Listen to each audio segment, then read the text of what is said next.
Hello to everyone. Good afternoon, good evening, good morning, good night from wherever you are in the global village.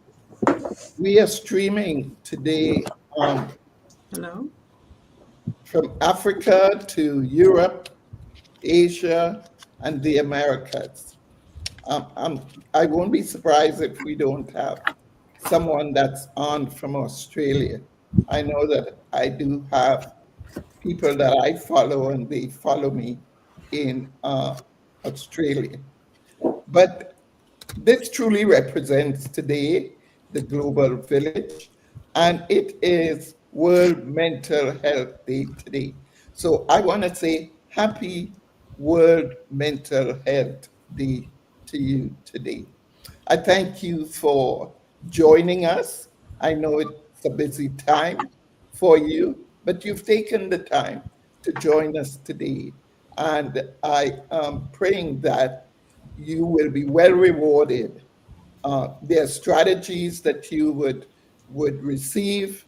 There are mind changing uh, situations that you would hear about that would help you in terms of the work that you are doing to make mental health um, a global entity, that there could be equity in the global village for everyone, because mental health is our birthright. As the president and founder of New Dimensions Global, the intent is to repair the breach and to restore the promise that was made to each and every one of us. Now, I need for you to know that the only reason New Dimensions Global is on today, it's because of a story. Stories are important. And if I want to leave one thing with you, or to open up one thing for you today, is to let you know that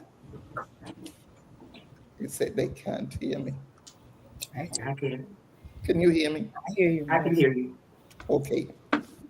Let you know that your story is what brings glory to your reason for being here. Do not negate the fact that your story is you, your story is important. And when you look at New Dimensions today, think about, had it not been for a story, had it not been for I have been, what I had been through in my life, that has prepared me for where I am today. So this is New Dimensions Global, from trauma to, as Dr. Eves Abraham would say, from trauma to triumph. All the things that went in between the trauma to where New Dimensions is today, it's because of process. And I want you to know that trauma comes with drama, and not only that, it comes with drama, but trauma, um, it brings with it shame. And as I shared in a group this morning, that the masterpiece of shame is silence. So no longer silent. We're not going to be silent anymore. As Pastor Natalie would say, we're unmuting ourselves today. And we're going to use the story that we have endured, that has brought us to the place where we are today, that has ignited our passion to do the work that we do today, that we're going to use that story to move from the inside out. Is the things that happen to us from the inside. This is what New Dimension, as an advocate of mental health, is saying to you today, and everyone in the global village. Whatever has happened, whatever you've had to endure, use that from the inside out, so that you can move from the individual to the team to the community. and that you can be the change agent that you were called to be. So you go from blessing to brokenness to distribution. You are a distribution of wealth, mental health wealth in the community. Because without mental health, there is no wealth. So I say to you, let's just relax. Let's do the work that is before us. And I'm going to hand over to the moderator, Margot Ochoa, otherwise known as Mocha. She's going to take over from here and take us on that journey where we can now become be honest in our growth to become authentic leaders in the community, leaders who can lead by example. It's our stories that's going to cause us to lead by example. So I can't wait to hear you and see you moving from the inside out, letting us know what you do as a change agent with the people that are assigned to you. Okay? Off we go. Hello, everyone, and welcome and happy World Mental Health Day. We so thank Dr. Robertson for putting this together again. This is not the first year. I'm not sure. Is it the third or the third or the fourth? The third. I'm blessed to have been a part. My name is Mocha Ochoa, and I have been blessed to be a part of this wonderful observance that, if anything, reminds us that our mental health is so important. Well, we thank Dr. Robertson for that powerful opening, for your vision, and for bringing us together for this global conversation on leadership and mental health. I'm honored to moderate today's discussion featuring a dynamic group of thought leaders, advocates, and change agents. Together, we'll explore how authentic leadership begins with authentic self care and how prioritizing mental well being strengthens our ability to lead with integrity and impact. And today we're welcoming a distinguished panel. We welcome Pastor Natalie B. Green. We welcome Dr. Jerry P. Beasley. We welcome Maria Mbanga. I will not butcher your name, sis. When we get to you, I will ask you how to pronounce it politely, and we'll go from there. But we welcome you, Michelle Hastings, Joanne Mayo, and Dr. Rudy B. Hall, and Luana Camp Carbonell.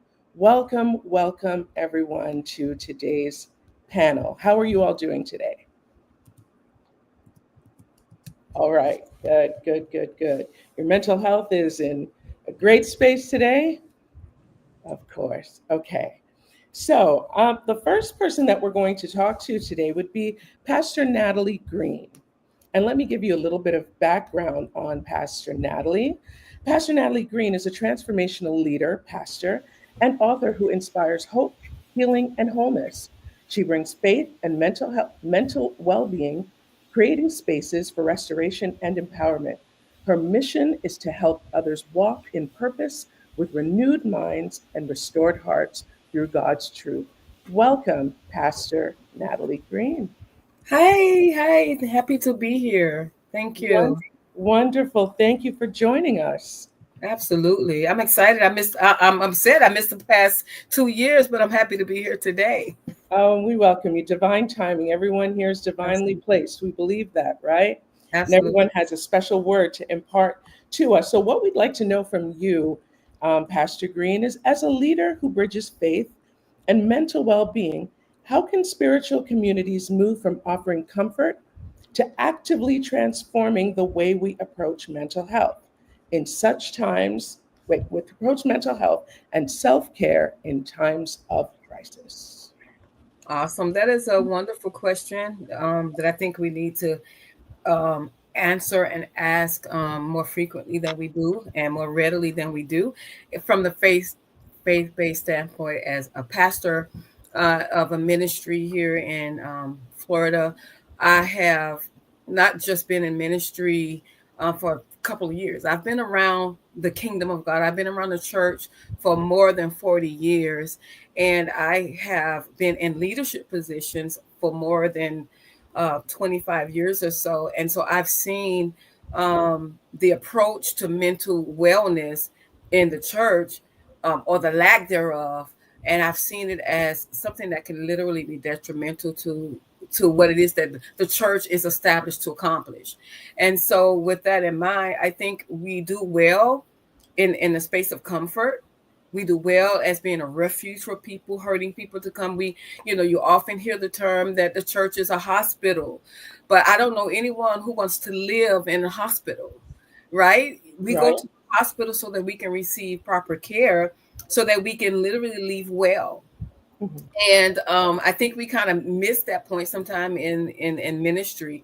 And so I think we need to become people who don't just comfort, but people that also offer healing, spirit, soul, body, and mind. And so that we're treating the whole man and not just part of the man. So I think what's important is that we begin to institute into the training of our leaders, training in the space of mental wellness, and understand that it's okay for us to pray and to receive, to have prayer and to have a counselor, or pray and have a therapist, that we can come to the altar, but we can also come to the couch, and and express, the things that are going on inside of us. And I think more urgently needed is that mindset in the mind of the people who are leading the churches.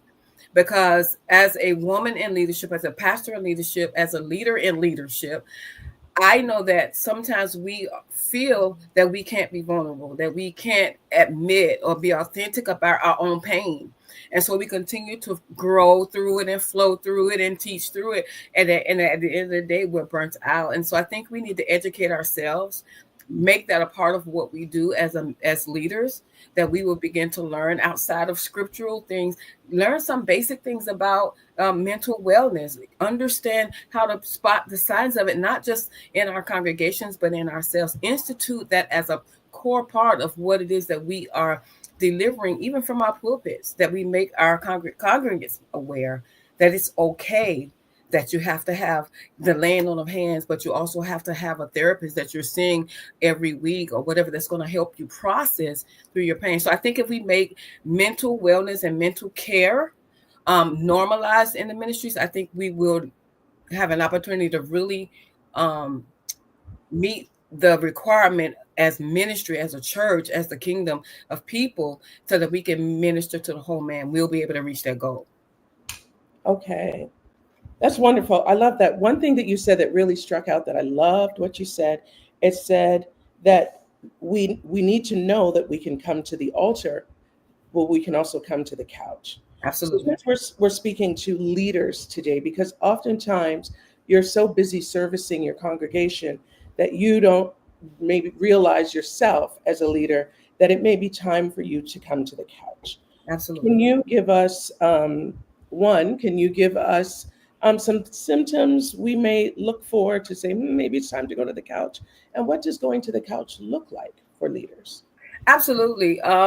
There's this really funny joke that we may hear sometimes on the pulpit, where the pastor, he's this pastor's this wonderful ministry. He gets up on Sunday morning, or let's take away the fact that he's a pastor. This guy, the man, gets up and he says, "I'm not going into work today." And his wife is like, "But you have to go to work." He's like, "No, you go and you go handle the kids and I'll do everything." And they're like, "But you have to go." He's like, "No, I don't have to go. I can't."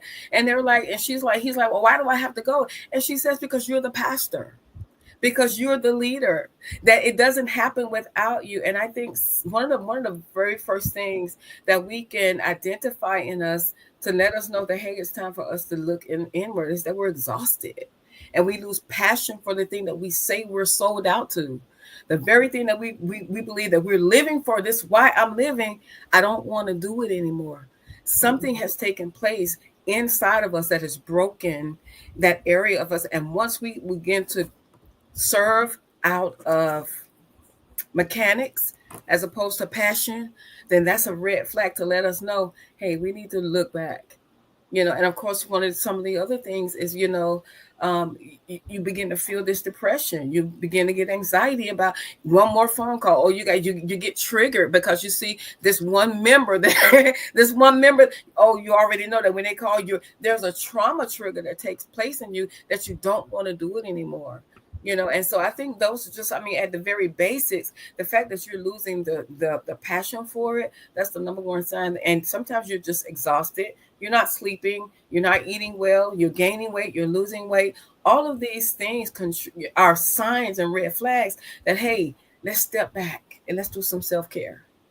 When you feel like you're depleted and you're steady pouring and you're struggling to get that message, and you're struggling to inspire you need to step back and be okay, and let your people know, today I'm not okay, but I will be. I'm coming back stronger. I'm good. I'm gonna get the help I need, and I'll be here. I love it. I love it. I love that you will note the symptom of serving as mechanics and not out of passion. Yes. Thank you so much. Thank you so much for your wisdom. We'll come back to you, Pastor Green. Thank you so much for your wisdom. Well, a person who certainly everyone would be able to tell if they ever they don't get to serve out of mechanics. They've got to serve passion every day, all day. And we're going to Dr. Jerry P. Beasley, who's a dynamic force, radio host, playwright, comedian, and mental health advocate using her gifts to set others free. A former White House correspondent under the Biden-Harris administration, she bridges faith, media, and purpose. Her life motto is from the White House to the church house. So from the White House to the church house, to my own house. It's all about kingdom. Welcome, Dr. Jerry Beasley.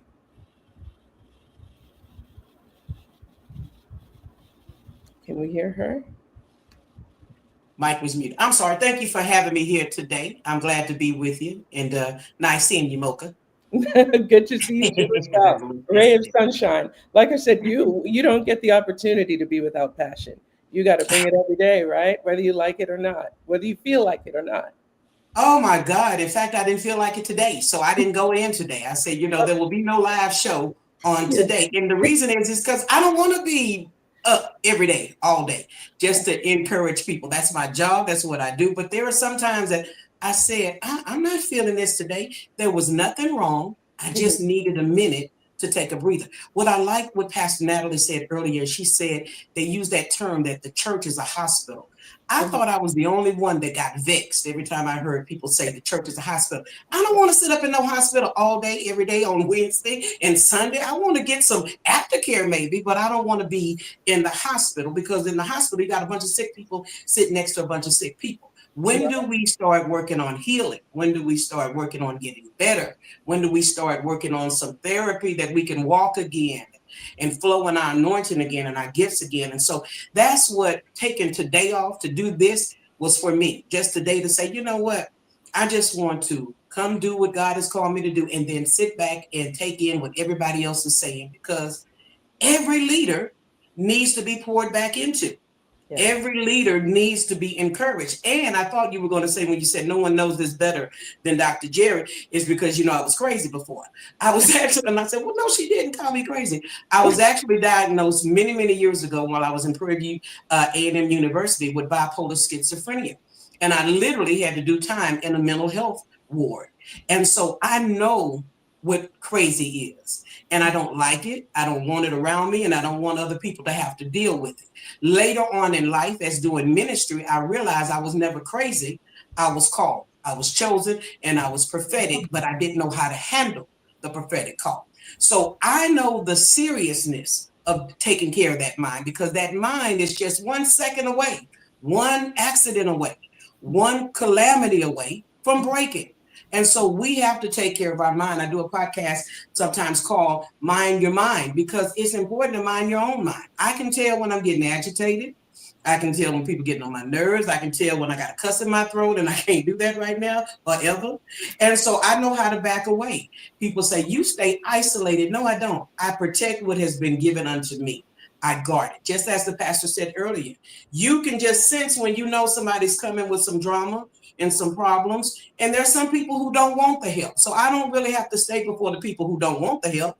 because them not wanting to help is not going to help me. So I have to learn how to back away and get on my patio and blow some bubbles. I mean, I used to smoke cigarettes back in the day, so blowing bubbles is like smoking a cool filter king for me. Inhale, exhale, and I'm good. And then I'm ready to come back out again and do what God called me to do. So I use the platforms to be encouraging, uplifting, and inspiring because that's what it took for me. Right. And you're so open with your story, Dr. Jerry. And that's a, I'm sure a lot of folks appreciate about you, and you use humor and storytelling and authenticity. And you've used them as revolutionary tools. Well, how can we do that? How can we do more of that in mental health advocacy in both sacred, because you work in both sacred spaces and secular spaces? How can we use humor, storytelling, and authenticity to be revolutionary tools for mental health advocacy? I believe we start first getting to that altar where it alters the way we think, the way we move, the way we act. And if need be, we get to some therapy because you can't really use storytelling and joy and authenticity if you're bound. Only could I tell this story unless I know that God has healed my mind. I couldn't come over here playing with you all because I don't play with mental health. But at the end of the day, when you know that you're free, you're able to use your life to help somebody else get free. So I think it starts with us first. Physician, heal thyself. And so I believe in getting myself together first. When the midst of the pandemic came, I was actually needing the pandemic to come because my mother had just recently passed away. And I thought I was going to fly away and just travel and do a lot of things. Even was planning on leaving the radio station. But I had to stay home like everybody else. I had to plant and garden, stuff I never did before. But that healed my mind. And so in the midst, I was still going to work, but I would encourage people. I would do what I needed to do. Then I would turn the mic off and then I would boohoo and I would cry and I would ask God, what next? And that helped me. And then I'm just now, again, people say I'm outside. I'm back outside now. I'm back actively doing more than I was doing before, but because I took the time to allow God to work on me. So I encourage leaders to, if you need some time, that's why I don't do gigs. I do assignments, because if a ministry is becoming your gig, then you can't take the time off. So that's why I have to have other platforms so I can do the assignment and not make ministry a gig. So when he tells me to sit down and get my mind together, I can sit down without fear that these lights gonna get cut off. All right. You all drop these nuggets and they're like these tweetable moments. I don't do gigs, I do assignments. I like that. I like that a lot. I like that a lot. Thank you for sharing, Dr. Jerry. And of course, we'll be right back in our group discussion with you as we head on over to looking at, it is World Mental Health Day. It's not just American or Canadian or, it's World Mental Health Day. So let's peep into the global stage or the global space with Maria. Now, I said I was going to come back to you, Madam Maria Mbanga.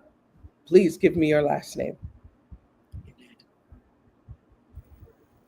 Thank you. Thank you. First and foremost, before I introduce myself, being an African woman, I will greet you in our dialects where I will say Maabari, Muzuri, Murishani, Makadi, Bonjour, because it is World Health Organization Day and mental health. So we are speaking, and as I speak from a global outlook.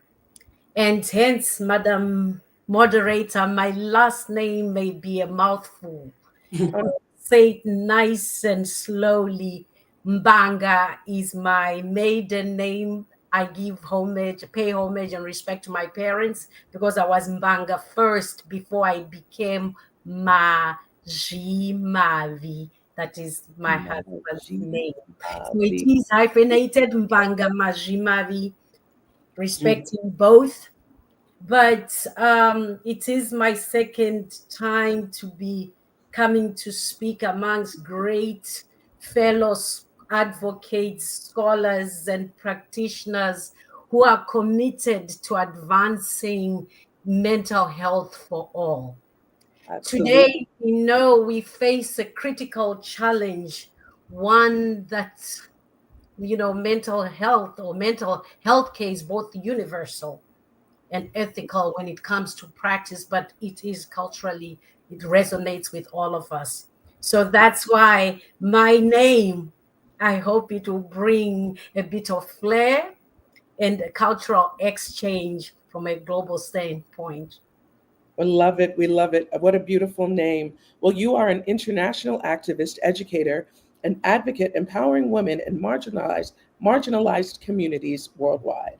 Born in Zimbabwe and now based in Texas, she brings a global perspective shaped by compassion, purpose, and cultural insight. As founder of Hope for Her Global and host of Sisters Talk, Maria amplifies voices for justice, education, and equality.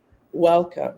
Well, our question for you is, as a global advocate, activist working across cultures, how do we reimagine mental health access and advocacy so that it honors cultural context while maintaining university, can't say that word today, universality in care, especially for women and marginalized communities in crisis? Wow, that is, thank you. Thank you for that question. And I will try to dissect it because it is quite a broad question that would need probably great conversations that will take a day or two, if not months. But first and foremost, when we look at it from across the globe, we all know that when it comes to mental health, and I want us to be explicit on that, because it is something that is not visible, you can't see it. So cultures, traditions, and communities look at mental health very differently. So, one, we have to also appreciate that people's experience of distress, trauma, and healing are shaped by culture. And hence, we cannot have a one size fit all as a solution when it comes to mental health and how we look at it. So, when we today you ask, how do we reimagine mental health access globally? And my answer to that would be it starts with us looking and bridging universal principles of what care is. And that's also giving deep respect for the cultural context. Now, mental health is a universal right. And again, it's very important to look at it not from a point or context where it's regarded as, oh, it's a luxury or it's a privilege. Because often than not, it is a fact that is mystified how we look and perceive mental health. What is the meaning? In other cultures, it's looked as craziness. And it's a topic that we don't talk about. So having access to it is limited, if at all, being available. So it becomes very imperative for us to then look at it from that context, that it is just like a human right when it comes to education being a human right, women's rights being human rights, mental health care is also a right that is for all. And then secondly, earlier on, to alluding to what former speakers talked about in terms of the narratives, this power of storytelling, it becomes very important for us to take the time to listen and create approaches and systems that work for communities and different environments. And again, I'll substantiate that by saying one size fits all cannot be the blueprint of what will heal communities. There are nuances that are used in different communities that seek an understanding of dealing with certain trauma that has affected different communities. And we have to understand that is very fundamental if we are going to go forward when it comes to the topic of just not only mental health itself, what it is. Then thirdly, this as an activist and a feminist, we know we get pushback when it comes to the intersectional discussions because women are normally at the brunt of the hurt. They are impacted by poverty. They are impacted by the wars, the genocides. With the greater number of these people that impacted are the women.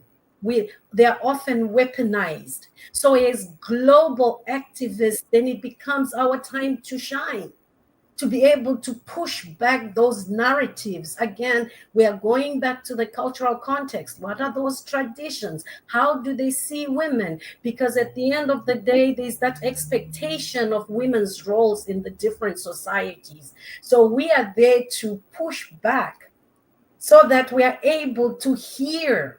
That's where the story comes in. The narratives that are shared by those women, by those groups that are in the marginalized groups, whose voices are often quietened, whose voices are not heard, but remain to echo silently. Whether it's beyond the mountaintops, across the oceans, those voices, because of the demographic locations, are often ignored.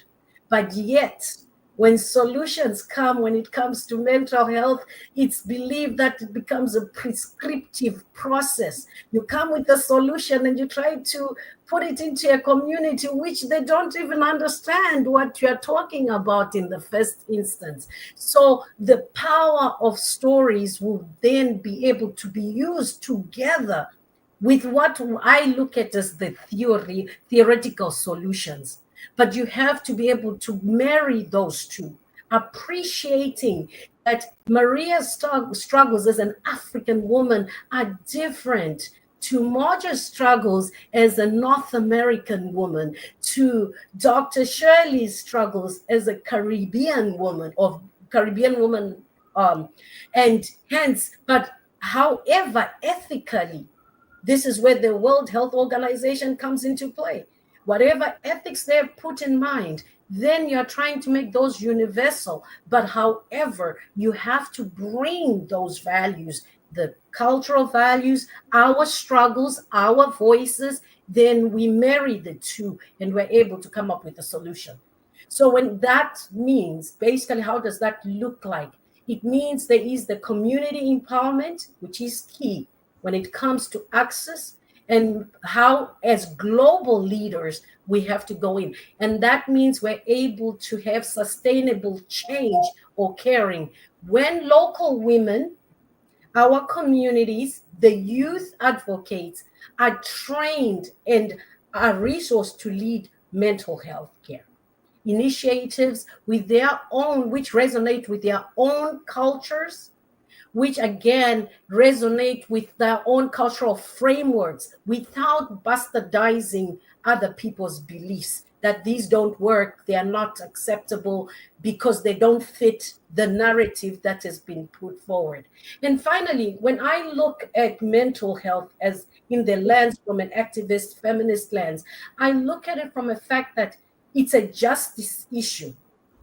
Because if we cannot even trivialize that aspect. Mental health itself is a justice issue. It's not a medical one. And why do I say that? Because when we link advocacy with mental health on a broader struggle for education, safety, and social inclusion, all these things, you can't separate them. Because in order for our communities to understand the full impact of self-care and why we should take mental health seriously, just because it's invisible doesn't mean it's not real. And just because we don't understand it, we cannot often link it with craziness or it's a privilege. But we have to then change the way we look at it, understand it, but it comes with an appreciation and embracing the differences that exist and not doing away with those values, meaning we all have to come together and find solutions that are sustainable, that will offer healing, that will offer hope in those communities that we lead. But what I'll say before getting off on that one, I want us to say, in essence, when we look at mental health and advocacy globally, I want us to combine the universality with cultural humility, Ubuntu, caring for the other, and building systems that are deeply rooted in local realities and with global human rights. So you cannot separate the two. Now, the ethics is what's going to make us do the right things, but you cannot denounce our local realities. And as leaders, I am going to leave you with one of my favorite feminist scholars, what she said.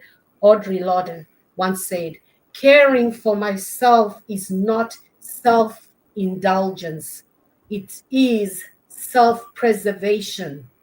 And that is an act of political warfare. So, what she's reminding us is that self care is deeply political because when we have access, who has access to mental health, wellness, and so on, and especially for those whose work involves care, advocacy, and resistance for women, for the queer and trans leaders, for Black, Indigenous, and other marginalized leaders. Rest and care are radical acts of survival in systems that often take their energy for granted. So, yes, we are told as leaders, leadership is celebrated as being selfless. But I leave you with one thing. A leader, yes, you said you never rest, and you can never rest. Your rest is never long enough.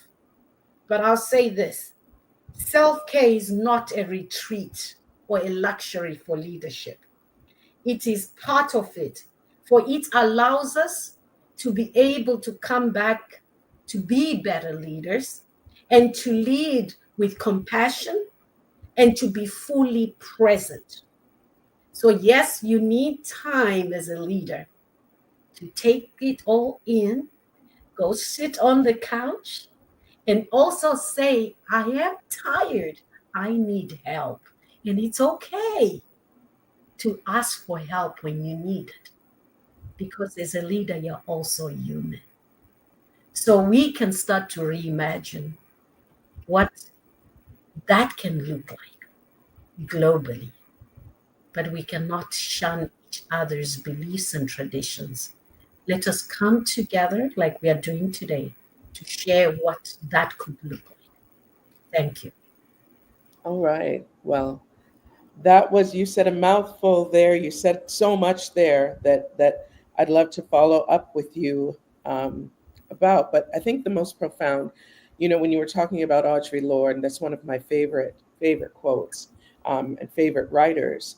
When you were talking about it's a revolutionary act, self-care. What would you say to those who may be looking around and feeling helpless today about whatever issue that's happening in the world today and feeling helpless about it?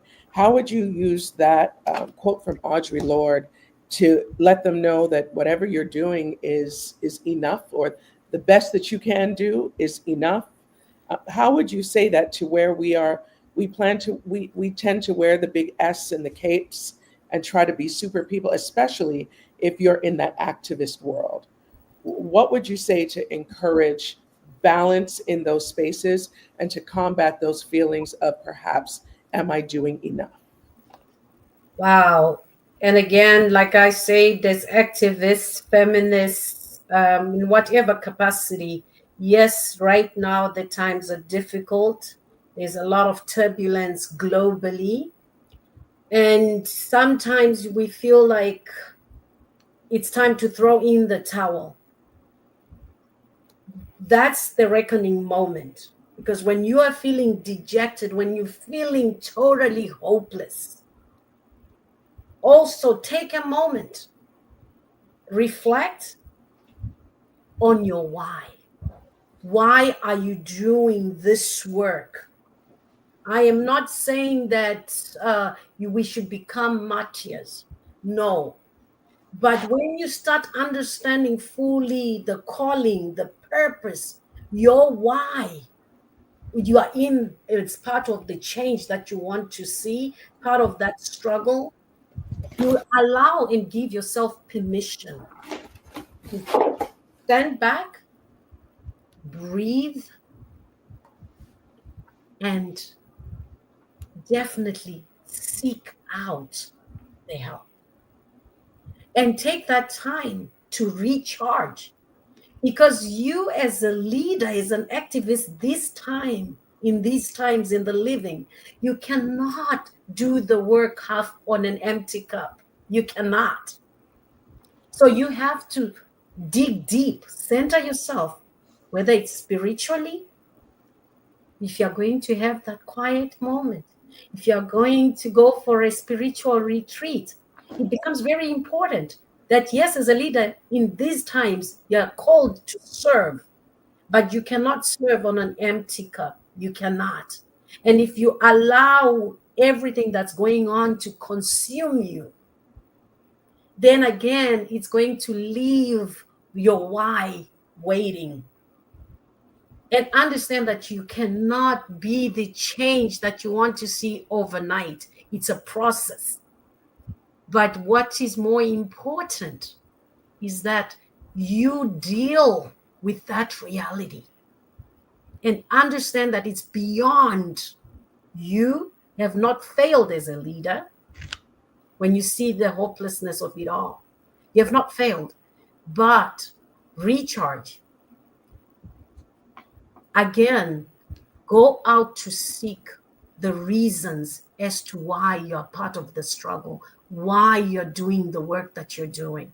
And it's okay to fail, it's okay to stumble, but it's about you being fully present and to be able to lead with empathy, with compassion, to be able to bring the very best of yourself and those on whose shoulders you stand. And that's how you keep the hope. At least I'd like to think, as leaders in these times, we have to really dig deep. We have to reach out to God whom we serve, and we have to reach out spiritually and also take a break and breathe and understand you're human. You're not super woman or superman, but you're human first. And sometimes it's beyond you, but you have to keep the hope alive. And the hope is going to be sustainable if you are fully present and well. Absolutely. Well, thank you so much. Thank you so much for the information that you've given us. You've imparted a lot of. I've been taking a lot of notes, so there's going to be a lot to discuss when we have gone through everyone's contributions, and we thank you so much for yours and giving us that global lens and global perspective. Well, next to the stage, we will welcome Dr. I think those are prophetic. When I call folks doctor, I do it all the time.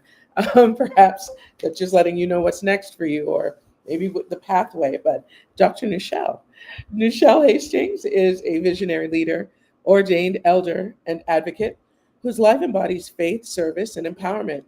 From the halls of Congress to correctional facilities, she amplifies marginalized voices with unwavering conviction.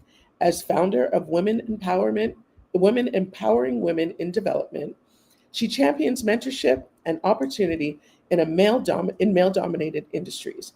Guided by grace and her hashtag Grandma Ruby's vision, Nichelle continues to inspire as a true woman of impact and purpose. And you had an award show yesterday too. We know. Thank you still for taking the time to join us on this platform today. Nichelle Hastings, welcome.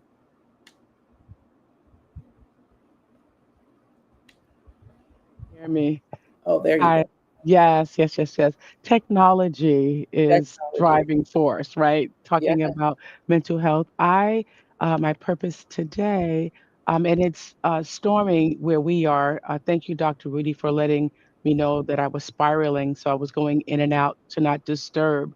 But Maria, you have ignited a flame. Like I want to catch an airplane and just go there. Um, Dr. Natalie, as you said, the hospital is not to stay and to remain, but to find your healing and to move on. So I'm lit up. Mocha, thank you for taking such great notes to regurgitate the pivotal moments. And Dr. Shirley, what else can we say? You are a true game changer.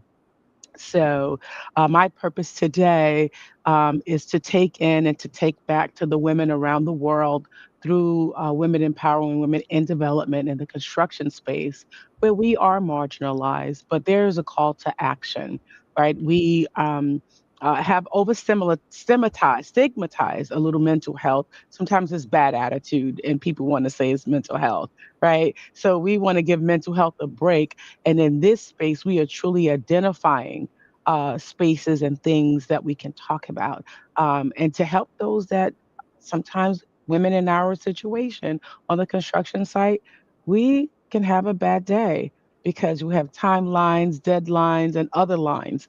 And so, like the weather, estimation, the weather, for instance, a concrete pour that you've been waiting for 6 months, the weather can say, we're not pouring today, right? So that impacts the timeline. And then everybody is kind of annoyed and upset, and we have to pivot. And so these are great tools to be able to take back on the recording time and share. Lots and lots of women will benefit from this. Lots and lots of people will benefit from this. And I love the quote. Um, I just briefly, no just and no buts, because we don't want to minimalize this moment, want to read a proclamation um, on behalf at the end of Coconut Creek. The mayor, I want to say that, I want to put that out there just in case she's tuning in now on her lunch. We want to say thank you um, for that proclamation in Dr. Shirley's honor. As I close, I don't want to take up the time. What I want to say is this. One of the things that I've been reading of late is Dr. Maya Angelou. And she said, when people show you who they are the first time, to believe them. And I kind of didn't understand that for a very long time because you give people chances, you give them chance and opportunity. But I have come to learn that what she is saying is that sometimes after 100 times of giving them a chance, you see that very first thing that ignited you and led you to believe that this is the thing that you should be paying attention to. So as we matriculate and move through mental health and de-stressing, is identify those things that are key. Identify those things that are key within us first. When we show us who we are the first time, believe it. One of the things that I talked about this morning was the value of a person. And at first, I had to correct myself because I was saying that there was a big compliment about yesterday.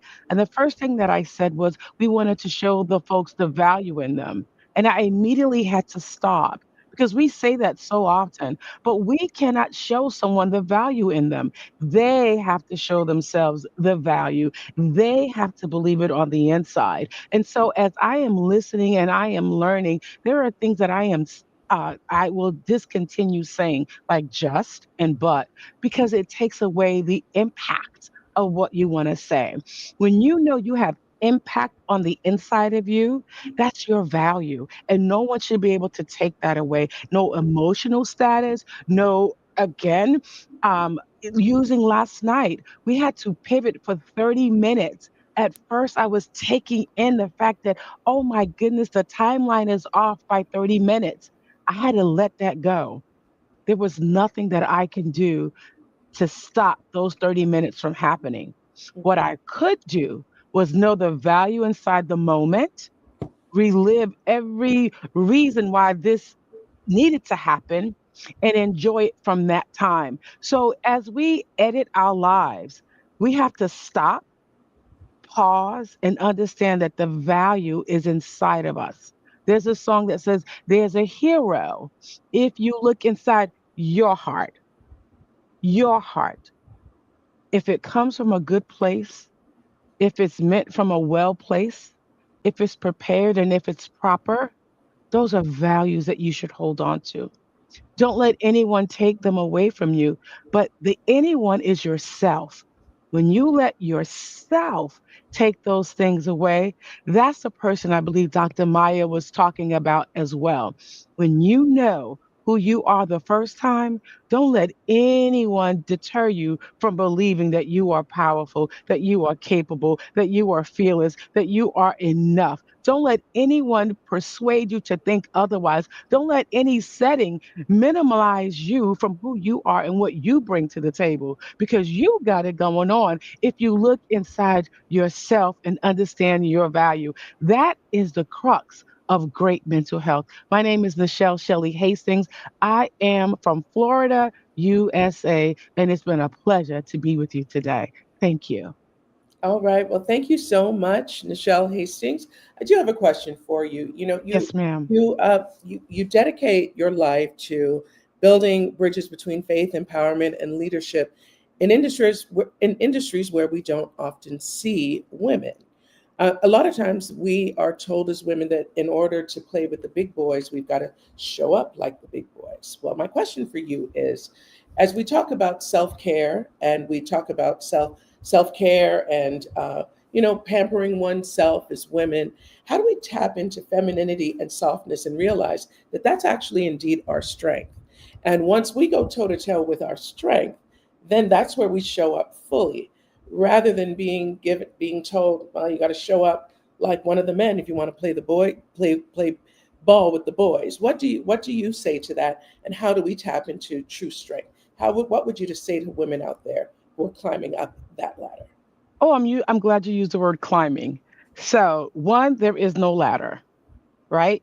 There is a life cycle to climb. But the ladder, if you climb a ladder, can I tell you, there are so many different levels. There are so many different ladders that we use for different projects, right? So your ladder is not even going to be equal sometime. Right. If you're scaling a roof, you're going to have a different ladder from if you're doing a walkthrough in the basement. Again, you need that ladder to go down. So you ever got on some stairs and you had to go down the stairs? That's a ladder as well. That's an extension. So it all depends. One of the things that we talk about in WEW is not the inequity. We already know that story.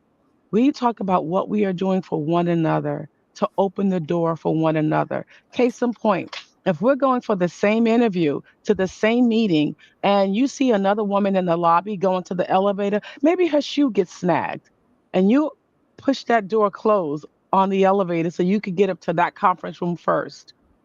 That's the way we talk about showing up for one another. No, I'm going to open that door. I'm going to hold that door. And when she gets on the elevator, I'm going to make sure that her shoes and everything else are in place. So when we walk together into that conference room together, they know that there's a force. They know that there is a force.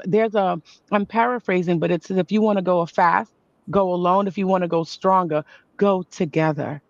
We have to show up together to be stronger for one another. We are each a $6 million woman. We can rebuild her faster, stronger, wiser, longer. We are bionic together.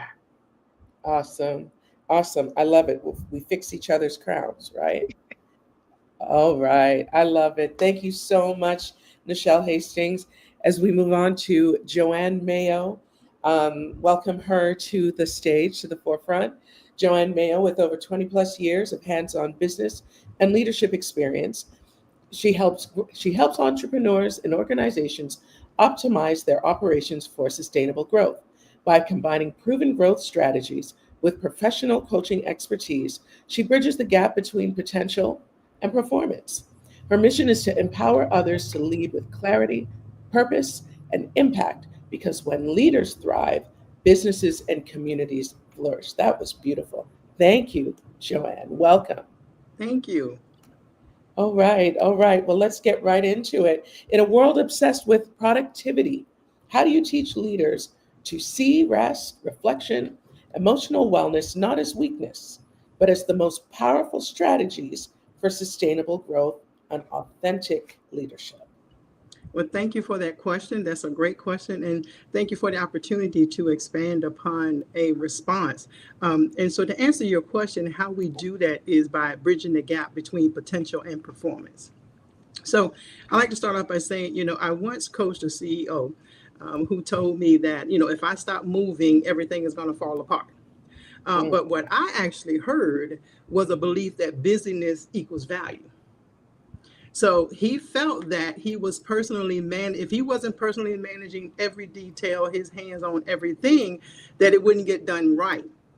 But so we that's what he said, that's what I heard. But then together we discovered that constant motion was actually the exact thing that was holding him back.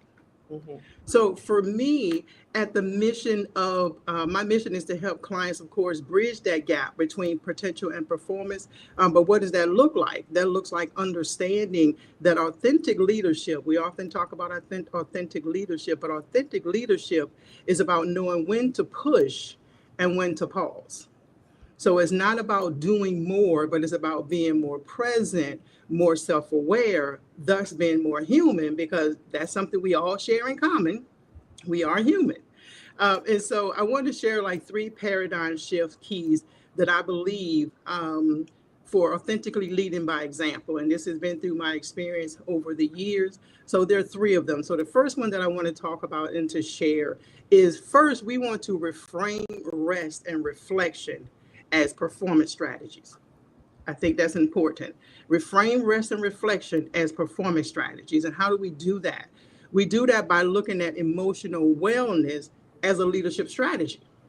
We want to reframe that whole thing. So, because what I've observed over the years is the most effective leaders actually know that clarity and creativity in the pause is in the pause.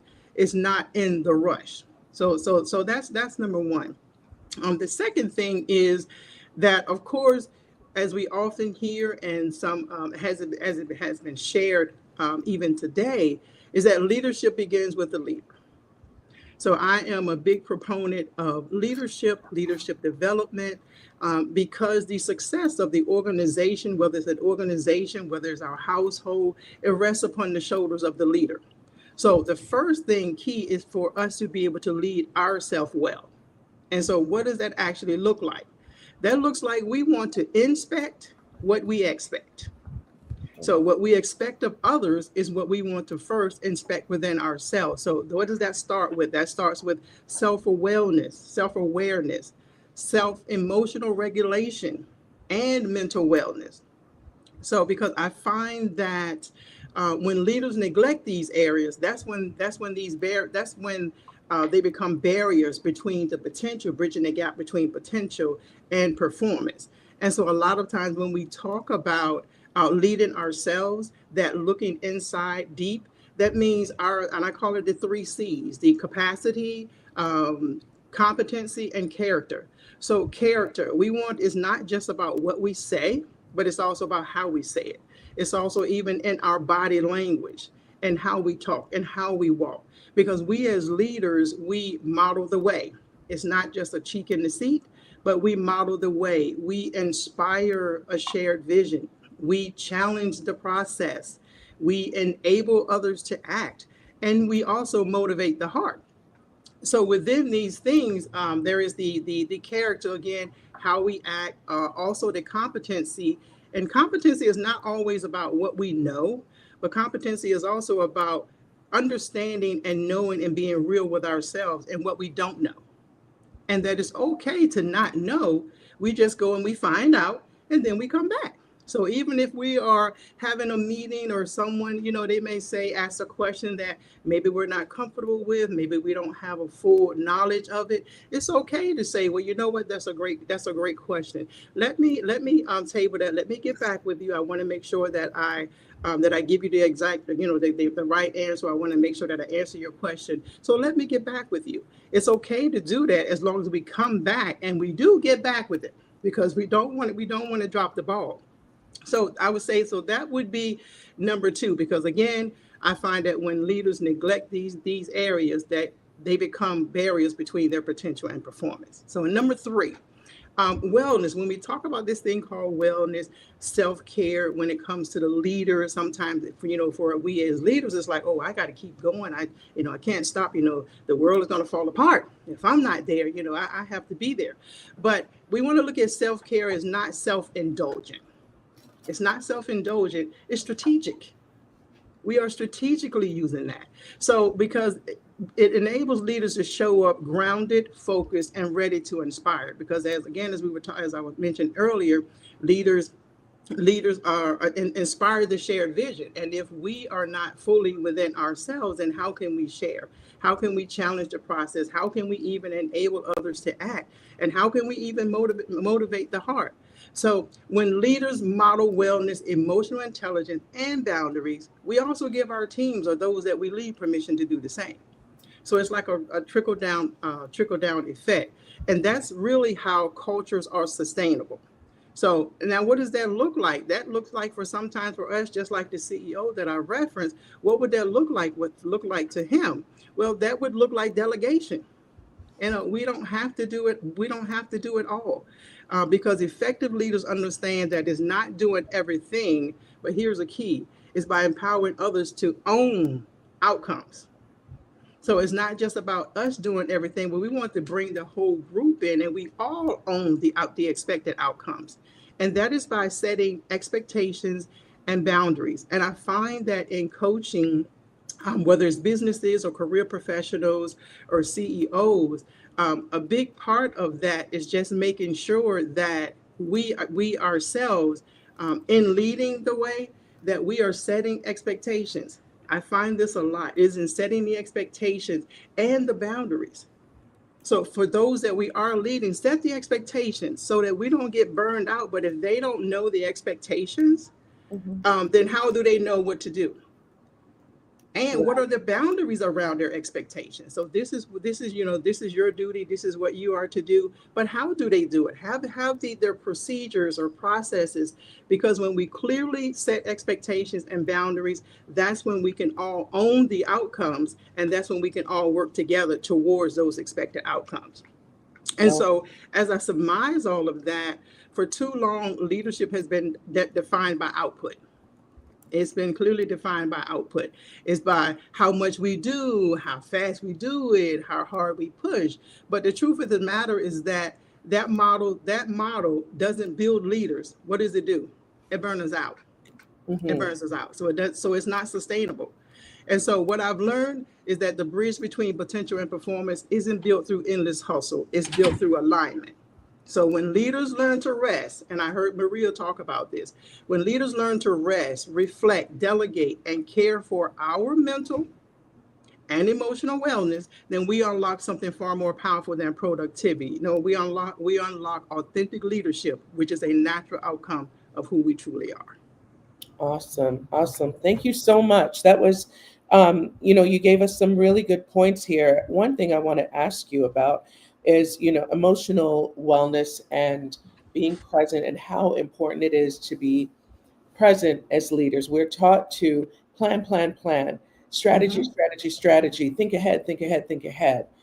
How important is it to also say, let me not look at what is ahead right now, and let me not, struggle over what happened yesterday, but let me be present, because right now in the present, we are alive, we're solvent, all is Mhm. well, everything is going.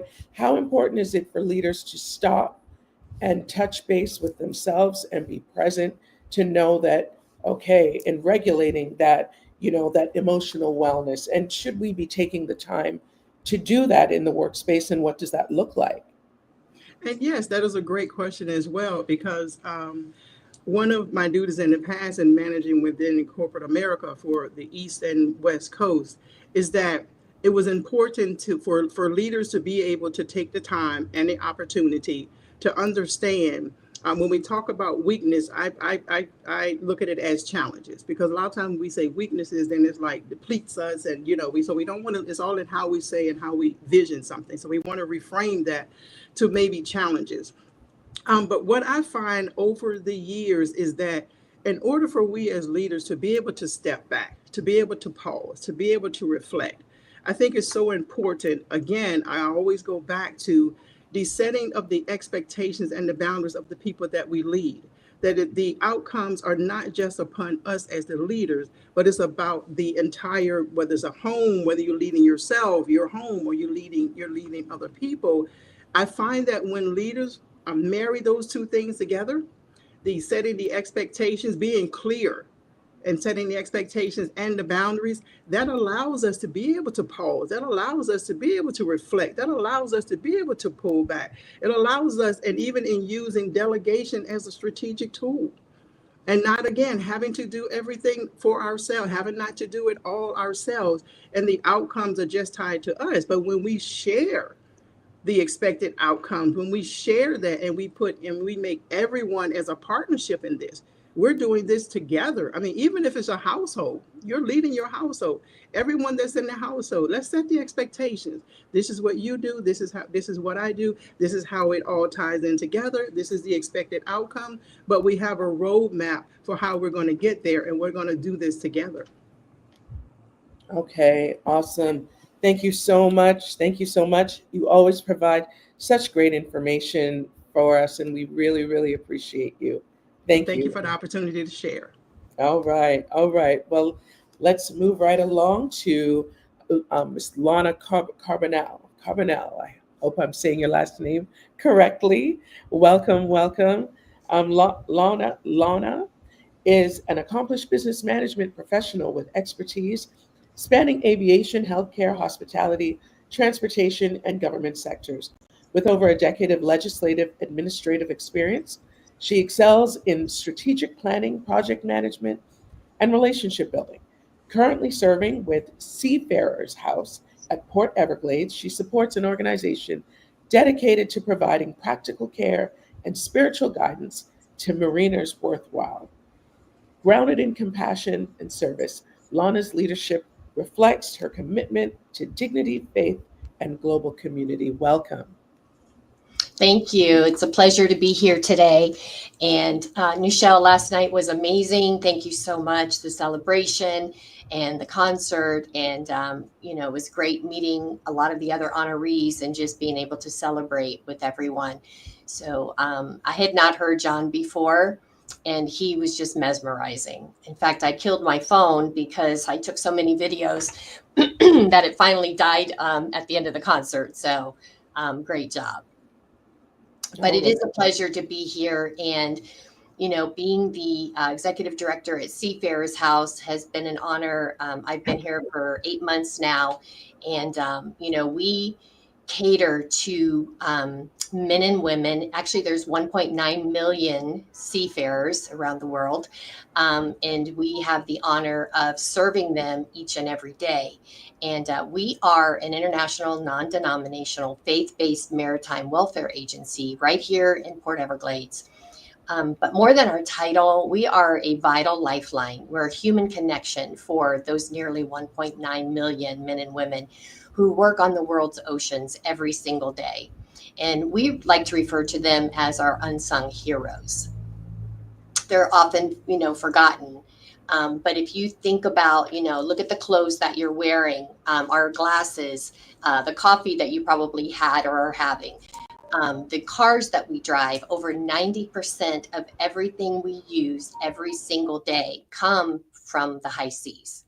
And these are the men and women that bring those items to our shores. So they are the ones that keep our economy moving. And, a lot of times they're just totally forgotten.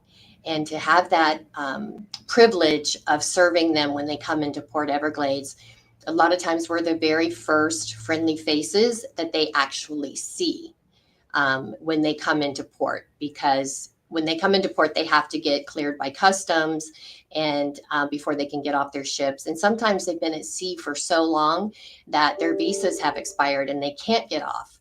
So we go to them and we bring them toiletries, we bring them snacks, we bring them smiles and hugs. We'll bring them a hotspot to their ship so that they can call home and finally be able to speak to their loved ones that they haven't been able to talk to for 8-9 months. So, when you put all of that into perspective, it's things that you and I take for granted every single day because we have our cell phones. If you're like my mother, who's 89, she still has a landline phone. But, we take things for granted because it's just everyday things that we do. And we don't have those things taken away. And the other thing, too, that I wanted to mention was think about, a loved one's birthday. You know, we can pick up a phone and we can call them and wish them a happy birthday. They don't have that privilege. They might have had a baby born while they're at sea. They don't get to see that baby. They might have had someone pass away, a mom, a dad, you know, a sibling. They can't just have a helicopter pick them up, you know, on the ocean and fly them home. So they're having to deal with all these different things that you and I deal with, but they don't have the opportunity to handle it and deal with it the same way. So sometimes when they come into port, those are the items and the things that they need us to help them with and work with them. On staff, we have a full-time chaplain, Father Sandy, and we also have access to counselors that can, you know, work with them when they come, if they have issues that they need to be addressed. So we are truly their home away from home. We are their lifeline. And we have a beautiful center that we pick them up and we bring them from ship to Seafarer's House. They have recreation. They have a cruise store. They have a chapel. They have a chaplain. We have a restaurant on property. We have toiletries that we provide to them, again, because think about it. I mean, how often do we have to go to Walmart and buy underarm deodorant, toothpaste, toothbrushes, right? They've been at high seas for 8-9 months. So by the time they get here, they're out of a lot of stuff. So through the blessings of a lot of corporations, we have those items here, and that we can absolutely just give that to them when we either go to their ship or when they come here to the center. Wow. Wow. Wow. That's amazing work. And we don't really think so much about, you're right. We don't think much about the folks that are on the oceans for months at a time. The only thing that comes to mind, I worked with Leland Melvin, an astronaut who would be on the space station. And, you know, they actually had to sign paperwork whether or not they wanted to know what was going on Earth and all of that, because you really can't do anything about it. You can't leave.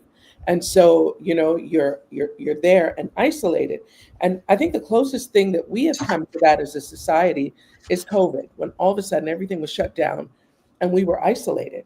And we still don't know the effects of when folks were isolated and the toll that it took, especially folks living on their own without children or spouses. We still don't know the effects of that. What would you say based on, and there are folks who still don't want to come out of home. There are still folks that still have 10 masks on. They're afraid, you know, so it definitely took a toll on their mental health. Based on your experience and working with this population and folks that have been isolated or maybe feeling still somewhat isolated all the way up to today, what advice would you have for them and for leaders who are taking care of populations who experience this sense of isolation on an ongoing basis? What advice would you have? So even though I wasn't here at that time when we went through COVID, if you all remember, we're hearing on the news how many cruise ships were stranded and couldn't go anywhere, and people were stuck on the cruise ships. Cargo ships were the same exact thing. They were in port and they couldn't go, they couldn't do anything. So one of the things that the Seafarer's House did is they partnered with all the major cruise lines, Royal Caribbean, Carnival, Celebrity, Princess. And we were actually holding services. Father Sandy and our team held services on Facebook Live on all the ships. And that was happening pretty much on a daily basis around the world, just to bring them this, not so much scripture, but just to bring them good news that people were thinking about them, praying for them, you know, songs. And that made a huge impact in that community. And that went on all the way from the beginning of COVID till the end of COVID. We also had a lot of seafarers stranded in hotels that were basically put there and kind of left and isolated. And so Father Sandy and my volunteer coordinator, Erica, and Devin and Enmati, they would literally go to the hotels and take water and take supplies and, you know, be outside and, you know, talking through doors. And sometimes they would just open the door because they just wanted to see a human face. They wanted to see a smiling face looking at them. They were asking for Bibles, for tracts. So we were able to provide that throughout the entire COVID season. And you're right. I mean, isolation, you know, if we go back to COVID, was huge, right? But if you think about today in the world that our seafarers live in, there's still a lot of isolation because they don't see anybody but the people that they work with on their ship for so many months at a time. And, you know, we know what it's like to work with different nationalities and personalities, right, in our offices and wherever, you know, on our day-to-day work that we do. Now, think about it multiplied with, you know, you might have a Russian, a Ukrainian, a Filipino, and an Indian, you know, all on one ship. So, and very close quarters with no outside connection. So, you know, I think it's important that, you know, on a global thing that, you know, we really think about compassion. You know, it's got to be a physical handshake. It can't just be a policy. You know, global leaders are experts at drafting massive policies, signing international treaties, and talking about digital connection. And Maria, this goes back to a little bit of what you were talking about. But what the seafarer truly needs is the same thing that you and I need. We need human connection, contact, and points. You know, we often talk here about our seafarers using our free Wi-Fi to call home. And, you know, we're so happy to be able to provide that to them because it's their first phone call that they get to make, right, to their spouses, their significant others, their children, their parents. That's a lifeline for them. Mm-hmm. But the real lesson is what happens next, you know, when a seafarer walks into our center after 8-9 months at sea. And the most important thing we can give them isn't the Wi-Fi code, even though that's important to them. We provide them a safe place to come into. We greet them with a smile. We answer any questions that they might have. We pour them a hot cup of coffee. You know, we give them whatever time that they need and show them what we have to offer them here at the center. And again, it goes back to just asking them, how are you doing? You know, and so many times, you know, you might see somebody with a forlorn face or whatever, and you just think to yourself, oh, they're just having a bad day, and you ignore them and walk away. And it kind of goes back to what Nushelle said, is when you see that, you know, just having that conversation, sometimes just saying good morning, hello, good afternoon, will change their facial expressions, will change their outlook. And we can be that difference maker on a daily basis.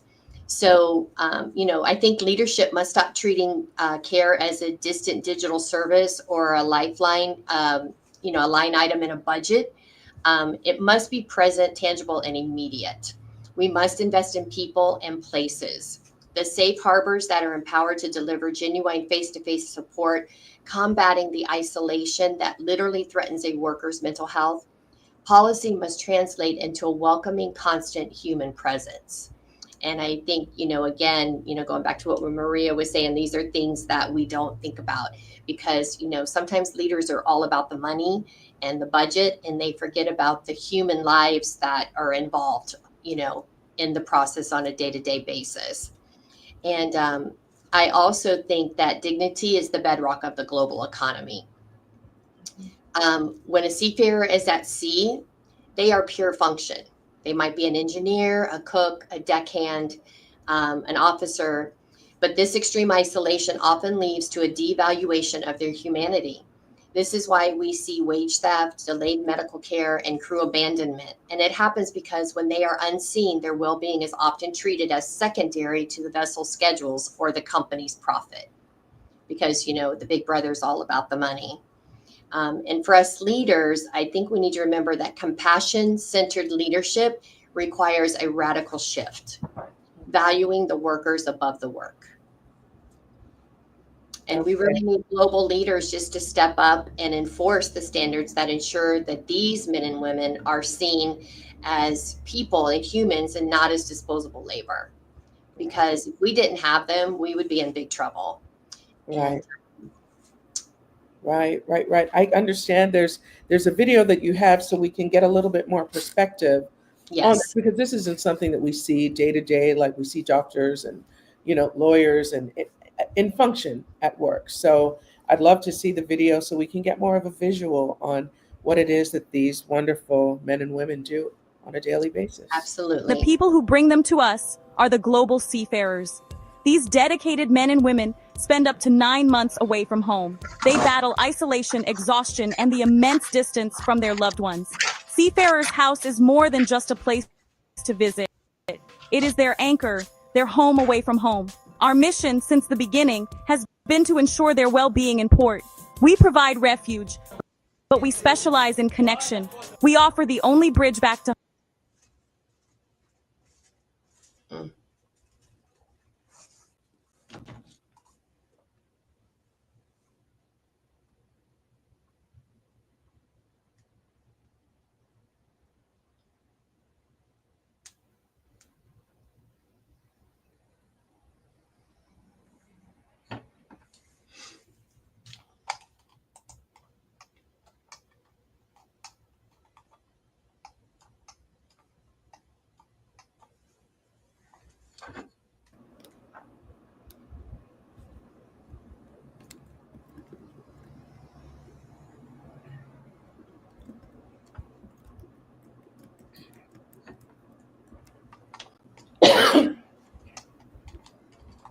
I'm not sure why the video is not working.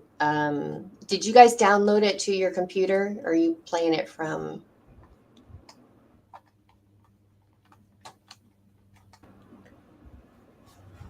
I am not sure. I think just having a bit of technical difficulty with it. We can come back. We can come back. Okay. Is this?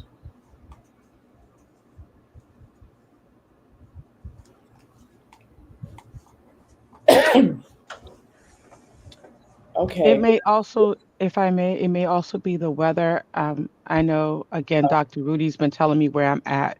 My space is spotty because I'm in the middle of a storm. So wherever I'm back of house is, they may be experiencing bad weather as well. Could be because it's raining here too. But my videographer lady is on the call too, and she said that it needs to be downloaded to your computer and then play it from there, and it should be fine. Okay. So we'll wait to hear from our producer, our super producer, Shayla, who I'm sure in the back busy working on this technical challenge, and she'll advise us on what to do momentarily.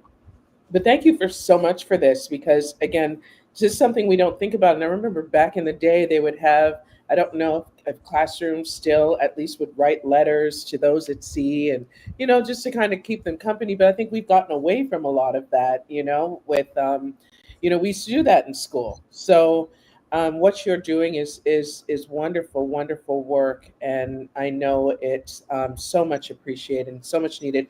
And any way that we can support you in this work, we would, I'm sure we'll follow up with you with some ideas. Wonderful work. Thank you. Thank you. Yeah, and just to put one more plug in, we're collecting right now, and also organizations, individuals can come in for the shoebox Christmas. Before COVID, it was shoe boxes. Now they're clear plastic bags, but we make them with all the toiletries for men and women, and we actually get to take them on the ships and hand deliver them during the month of December and the beginning of January. So we do have a district collection list. If you all would like a copy of that, we can send that out. And if you'd like to come and take a tour of Seafarers House, we would love to have you. There's a lot of volunteering opportunities, and you can come and help deliver the packages to the ships and get to meet the seafarers face to face and talk to them. It's an amazing experience. All right. Okay. All right. Well, thank you so much. And I'm sure we'll be back in conversation again before we close out. But I wanted to go by probably one of the bravest people to be here today, the sole male that we have. And I'd like to commend you on this bravery. Typically, Dr. Robertson has a one male this year. It is you. You are the lucky person. Dr. Rudolph B. Hall Jr. is the co-founder of Hall and Harrison Solutions, an organization dedicated to providing training, risk assessment, and risk management services for law enforcement, government, and private agencies. With deep commitment to leadership, development, and mental health awareness, Dr. Hall works to strengthen organizations' resilience and promote the well-being of those who serve our communities. Should I say protect and serve our communities? Welcome, Dr. Rudy. Well, thank you very much for having me. I appreciate it. Oh, all right, all right. Well, let's get right into Good. it with Okay. you, sir. Sure. So, having trained leaders in high stress environments, you have experience with one of the largest police districts in the world, right? If it's not the largest, NYPD is your background, correct? Yes. Okay, I'll keep going. But having trained Yes, in these correct. types of environments NYPD is the largest police department. in the world, right? Okay, so especially in law enforcement and government, I'm sorry, redefine resilience. there's a little bit of a delay. So Okay, not a problem, not a problem. So when de- re- let me start again. Having trained leaders in high stress environments, how can organizations, especially in law enforcement and government, redefine resilience to include emotional intelligence and mental health as essential leadership competencies? We don't typically look at police officers as needing emotional intelligence, but of course they do. So, what can you tell us about your experiences and what you have done in this area?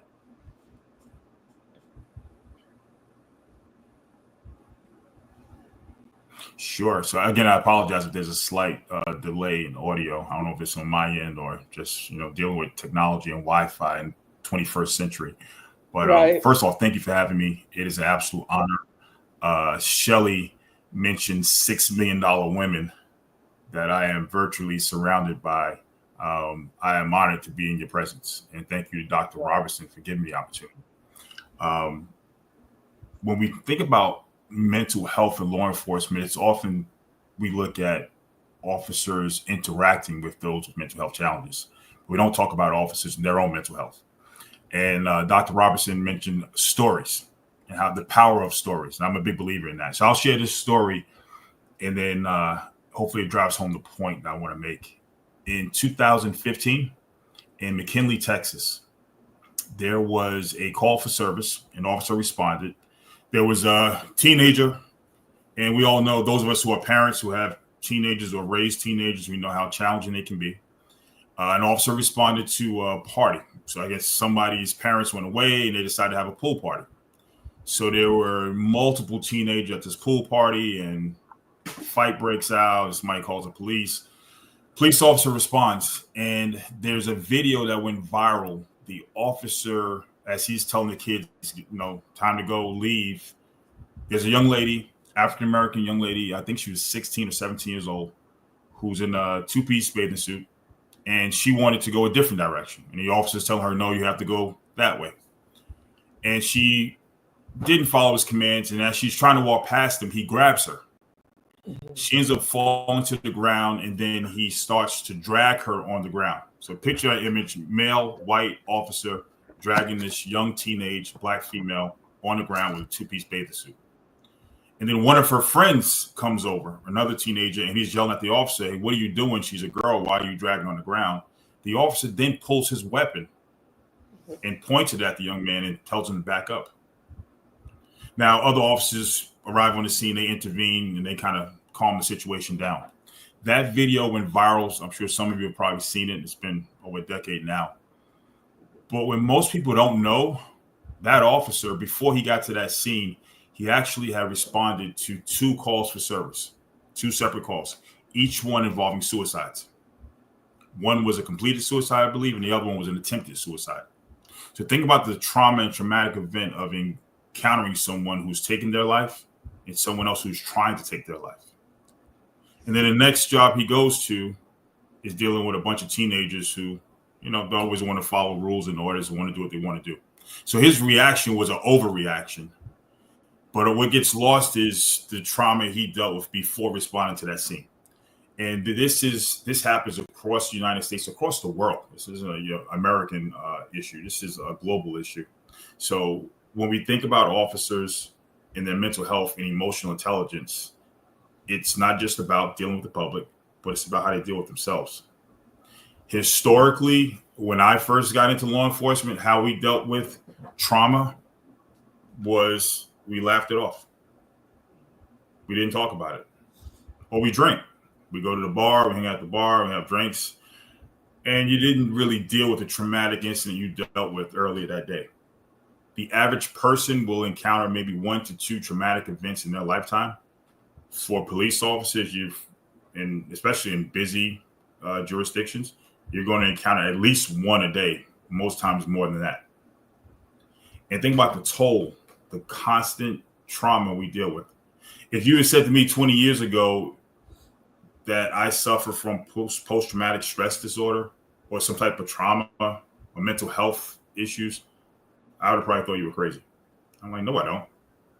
And over the time, as I've become more educated and learned and started doing some introspection myself, I realized, yes, I do. There are incidents that I responded to 20 years ago that were homicides, and I can still tell you what the smell was in the room. I can still tell you how the bodies were positioned. And it's not normal to remember some event like that. And now I've realized, okay, this was a traumatic event that sticks with me, right? In the profession, I would say that it has gotten much better. I think we are as an industry and profession, we are starting to realize a colleague is a commander with the Chicago Police Department. And he recently started a podcast called Beyond the Badge. And outside of that uniform, I think it was Maria that mentioned your why. Who are you when you take the uniform off? And I think for a lot of officers, that gets lost. People see you almost as a robot sometimes, and the trauma you bring from. So you're starting to see agencies and leadership in the recognition of these issues actually create services for officers. So I know in Chicago PD, they have quiet rooms. So if an officer has encountered a traumatic event, they can request, I think they give them up to, I believe, 30 minutes to an hour to just go sit in the quiet room and decompress.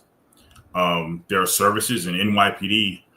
There are services you can go speak to a therapist free of charge, and it's anonymous. You don't have to tell the department that you're going. Now, here's a problem with some of these services, and in the law enforcement space, there's a stigma. There is still a stigma about seeking mental health and therapy. And one of the stigmas are that if you're not mentally fit, how can we put you on the road? How can we put you on the street? And for an officer who your identity becomes your profession becomes part of your identity, if you're going to take that away from them because they sought mental health expertise and therapy, then you're taking away part of their identity. So a lot of officers are still fearful because they say, yeah, you're telling me I can go get help, but what's going to happen if I do? And so that is a challenge, and that's where strong leadership comes into play. And leaders need to ensure, whether through policy, strategy, culture within their agencies, they need to reassure officers that there is a safe space for them to go seek help. Because if you're not good to yourself, I think it was Joanne just mentioned, but being good to yourself, or maybe it's like Maria. If you're not good to yourself, how can you be good to anybody else? And a lot of these interactions we see with the police and the public, and from a layman's perspective, like the officers overreacting, a lot of it is because they're dealing with trauma, right? They're dealing with implicit biases, which we all have, right? That impact their decision making. And instead of de-escalating situations, that trauma and that mental health crisis that they're going through internally is playing out in their interaction with the public. So as we move forward in policing, it's not a policing issue, it's a community issue, right? Because the police are part of our communities. And unfortunately, for a lot of our folks on this summit right now, for folks of color, we call for the police more than anybody else. So it's inherent upon us to make sure that our officers are well suited mentally, not only physically, but mentally, for the positions and the challenges that they are being tasked with. Okay. Thank you for that. You said a lot there. And again, going back to remembering how it was when, growing up, we used to see police officers come into the classroom and interact. And we don't really see a whole lot of that anymore. And I, it, some of that goes into as far as when you talk about identity and how the community receives you. And I'm sure a lot of, folks don't go into a job thinking, well, let me go into a job where people are just going to see me come and just don't know me at all, but decide they don't like me or decide I'm here to harm them. And when you have to go back and protect that same community and faced with all of this um, trauma, as you said, that you see, like there's a lot of things coupled into the person behind that uniform and them still having to do their job to a community that may like them or may not like them. But at the end of the day, they still took an oath to do their job on people who have decided they don't like them because of what you might be wearing. I can't imagine the toll that takes of I didn't sign up for this. I signed up for this job description here. How are you all preparing new recruits and new police officers? And perhaps is there a way that we can start to maybe turn the corner on preparing community to connect in a different way with folks that are trying to protect and serve, so there's not that combative or perceived combative experience before they've even tried to do their job?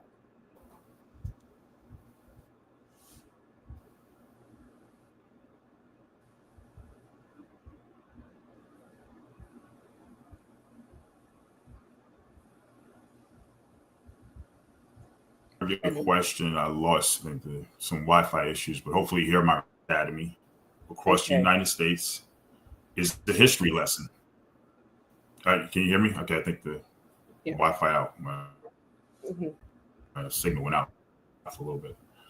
But incorporating the history class. I know in Houston, actually, I learned this recently at the summit where I met Dr. Robertson.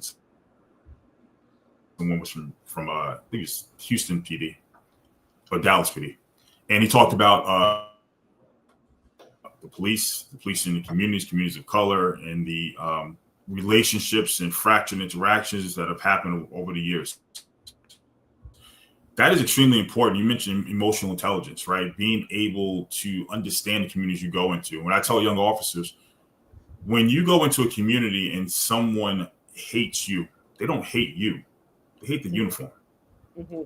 Because someone in that uniform may have mistreated them or a relative, or they heard a story about something that happened, or they've seen video clips of something that's happened.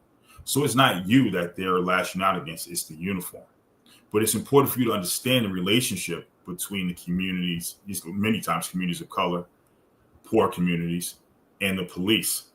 Mm-hmm. And understand the trauma that has been passed down. My daughter is a doctoral candidate at UC Berkeley, and she's studying intergenerational trauma. Mm-hmm. There are things that I hold with me that my mother experienced growing up in the 40s and early 50s and being in North Carolina. And that trauma that she went through, how it was passed on to me from her stories. Mm-hmm. And so with law enforcement, we're constantly interacting with people of different backgrounds, of different races, different economic status, right? These all play a part into the relationships that we develop and we should be developing, and the folks that we encounter in the streets. You know, for an officer, when you respond to a home, you have no idea who's come there before you and what the traumatic event may have been dealing with the law enforcement officer. So it's incumbent upon police officers to, one, know the history of the communities they police, understand the dynamics of police community relationships, and then take ownership. I think it was Joanne, she mentioned shared expected outcomes. There should be a shared outcome. And one of the things I do now in my company, Hall and Harrison Solutions, is that we not only try to train and develop leaders, but we develop leaders at the frontline level, police officers. And unfortunately, in the United States, a lot of leadership programs are geared towards executives, which is great. But we need a shared outcome with police officers. They should be invested in the outcome of every interaction, not only that they have, but their partners have, right? Because if you're invested in that outcome, now you're going to be an active participant. So if you see another officer using excessive force, you're going to step in. You're going to pull him back. You're going to say, well, I got it. Step in between him and whoever else he's dealing with. So there has to be a total investment in law enforcement, not just from the executive level, but at the recruit, advisors, and so on. And how important is the position of community relations, your community relations folks, as far as also understanding mental health, sorry, and the needs of the community in order to be able to be that bridge with the community and law enforcement? And are there things are there programs that are being offered in that area to the community on behalf of community relations to really start to engage the community again, to again achieve a common goal as you spoke of before, and perhaps ease the tension some?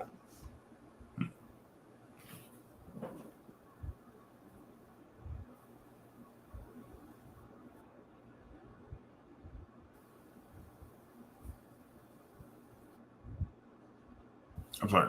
So let me say this one last thing. I'm sure you're actively engaging with your local police agencies. And what happens is most police departments have a community relations to engage with. You want to engage with those police officers who are actually out on patrol, who are coming responding to jobs. Because typically the folks, the men and women who are in community relations, they're well suited for that position. But we need to get to those officers who are actually stopping your son or daughter. Those officers who are in narcotics and gang units, who are actively engaging with some of our young people in the communities. And these conversations need to be had with them more so than anyone else. Gotcha. Makes sense. Makes sense. All right. Well, thank you.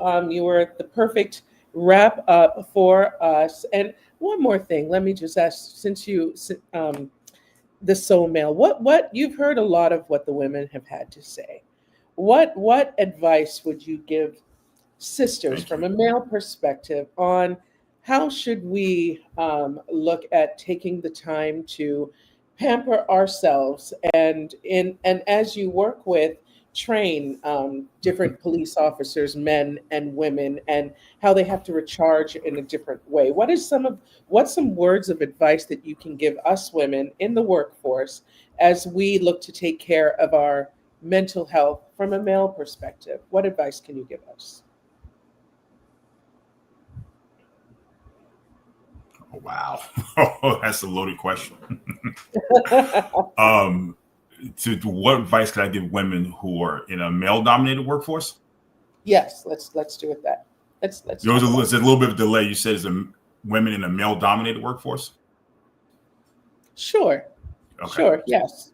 So here's what I would say. I think women bring to, at least in my space in law enforcement, there's a 30 for 30, which was started a few years back, where trying to make 30% of law enforcement 30% female.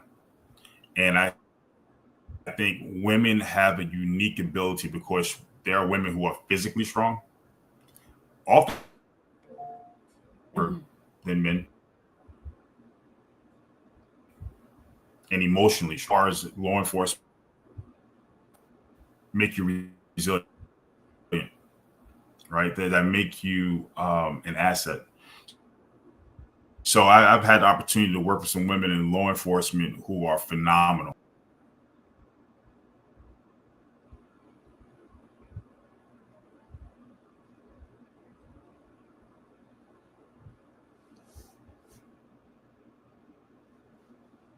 Okay, I think we're having some technical, but he gave us a lot of really great insight as far as law enforcement goes. And I think, even giving us the background with the young woman, I can still see her in her orange bikini, the little young woman at the pool. And, we're none of us are thinking of what that officer, what other calls they had before, or what might have happened when they left home that morning, or, so grace is needed all around. Grace is needed all around, and understanding and empathy definitely. So your work is so important, especially in this day and time when we're evolving and redefining how we would like these relationships to be, and what kinds of things we need to put in place to make sure that we're strengthening the community and those relationships. So thank you so much for giving us some insight on this topic. I know that we have some proclamations that are in order for World Mental Health Day and New Dimensions, and its founder, Dr. Robertson.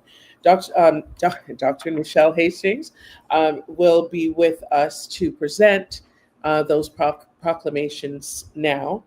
We will bring her back to the stage to let us join in and celebrate with this portion. Thank you so much. And thank you to everyone for your wonderful words and everything that you've imparted to us today. But we will come back and circle back. But now let's go right into proclamations with Michelle Hastings.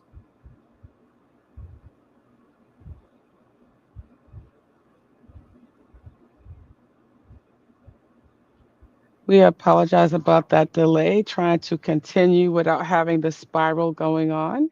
Can you hear me now? Yes. Okay. So the proclamation is from the city of Coconut Creek, Florida. Coconut Creek, Florida. Mayor is Jackie Rayleigh.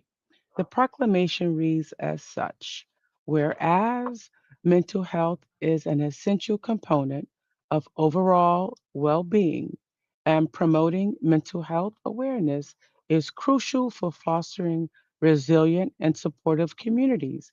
And whereas the global community continues to face an increasing number of catastrophes and emergencies, all of which severely impact mental health and strain access to necessary support and services.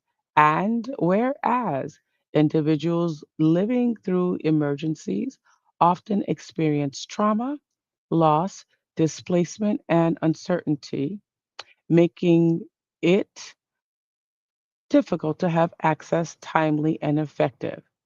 Timely and effective mental health services, a life saving necessity rather than a luxury. And whereas mental health emergencies demand timely and effective psychological and clinical interventions integrated into emergency preparedness and response to mitigate impacts and build better long term care systems. And whereas we must reduce stigma and discrimination, particularly during crisis, so that individuals can seek help without fear and mental health is treated with the same urgency and seriousness as physical health. And whereas World Mental Health Day is an opportunity to raise awareness, promote understanding, and advocate for investment in accessible mental health services. And whereas the World Federation for Mental Health has designed and designated the theme for World Mental Health Day 2025 as access to services, mental health in catastrophic and emergency times, highlighting the urgent need to provide equitable and immediate mental health support during times of crisis. And whereas Coconut Creek resident Dr. Regina Pierre Robertson developed the New Dimensions Global Fellowship, a key initiative designed to address the need for mental health care with faith organizations for such times of crises, and a driving force for mental health through the Global Leadership Mental Health Summit. Now, therefore, be it resolved that the City Commission of the City of Coconut Creek, Florida, USA, hereby proclaims October 10th, 2025 as World Mental Health Day and recognizes Dr. Regina Pierre Robertson for her dedication to advancing mental wellness and leadership excellence for those most vulnerable during catastrophes and emergencies. In witness, we have hereunto set our hands and caused the seal of the city of Coconut Creek to be affixed this 10th day of October 2025. Mayor Jackie Rayleigh and the commission signed with the city clerk as well.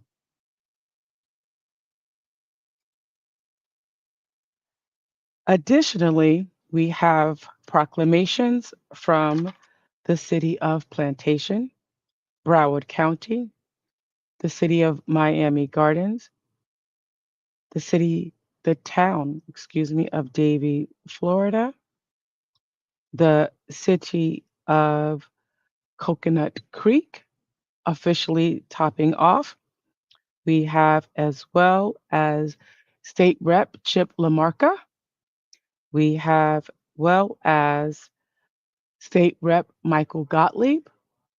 We have as well as Women Empowering Women with the Medal of Game Changer. We have additionally, Maya Daly is checking in right now as well. Maya Daly. And we have the city of Fort Lauderdale.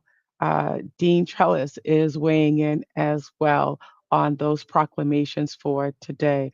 Well done, Dr. Robertson. Well done. That is amazing. That is amazing.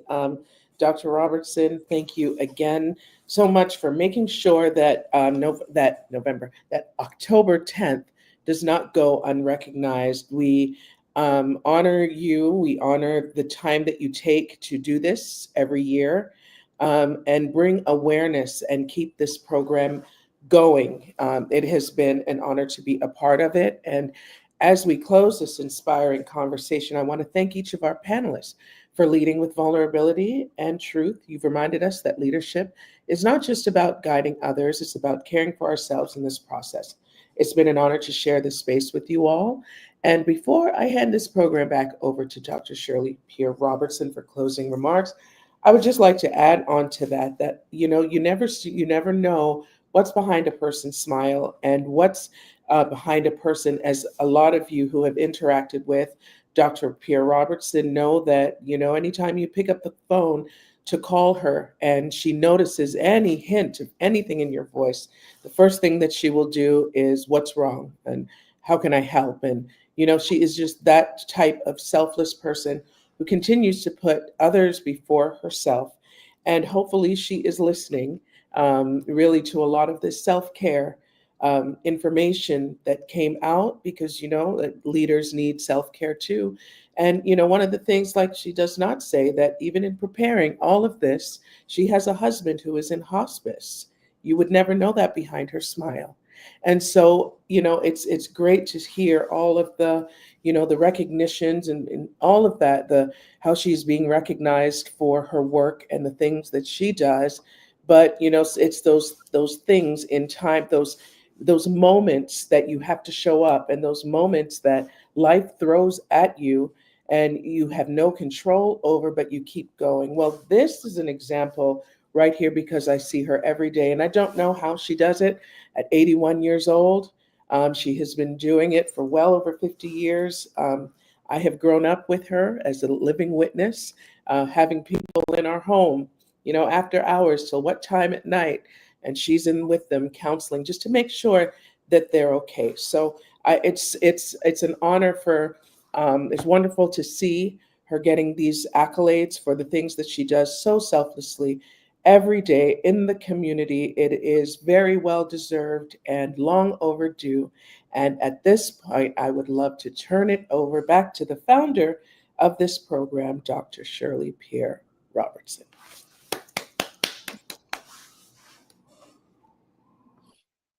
Thank you, thank you, thank you. Thank you.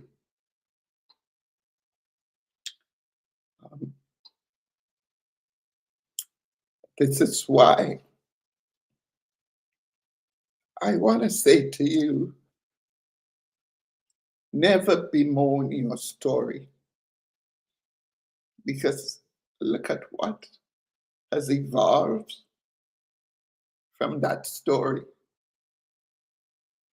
From the age of 16 and bearing that burden and everything else that I've had to endure, not knowing that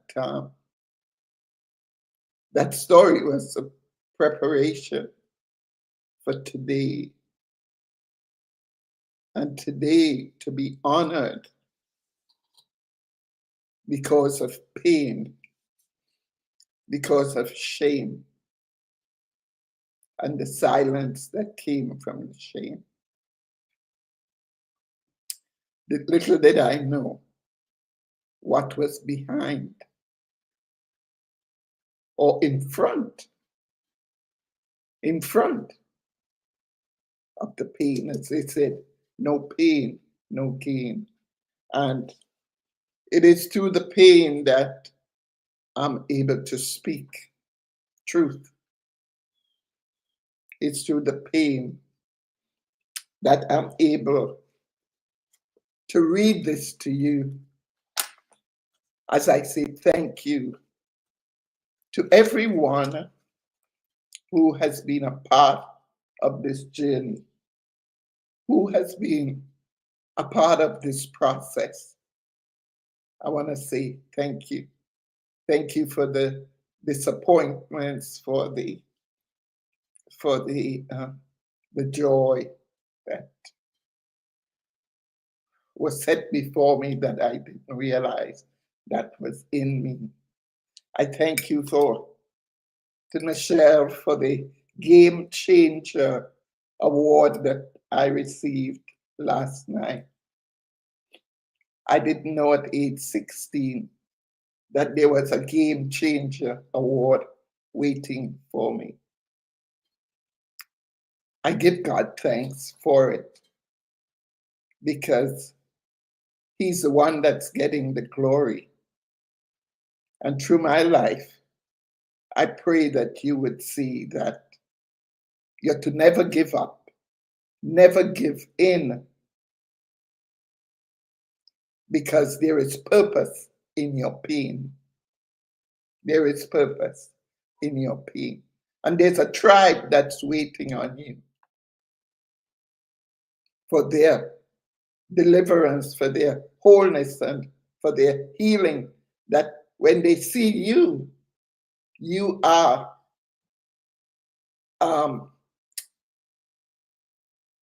I'm saying the epitome of what God can do with your pain,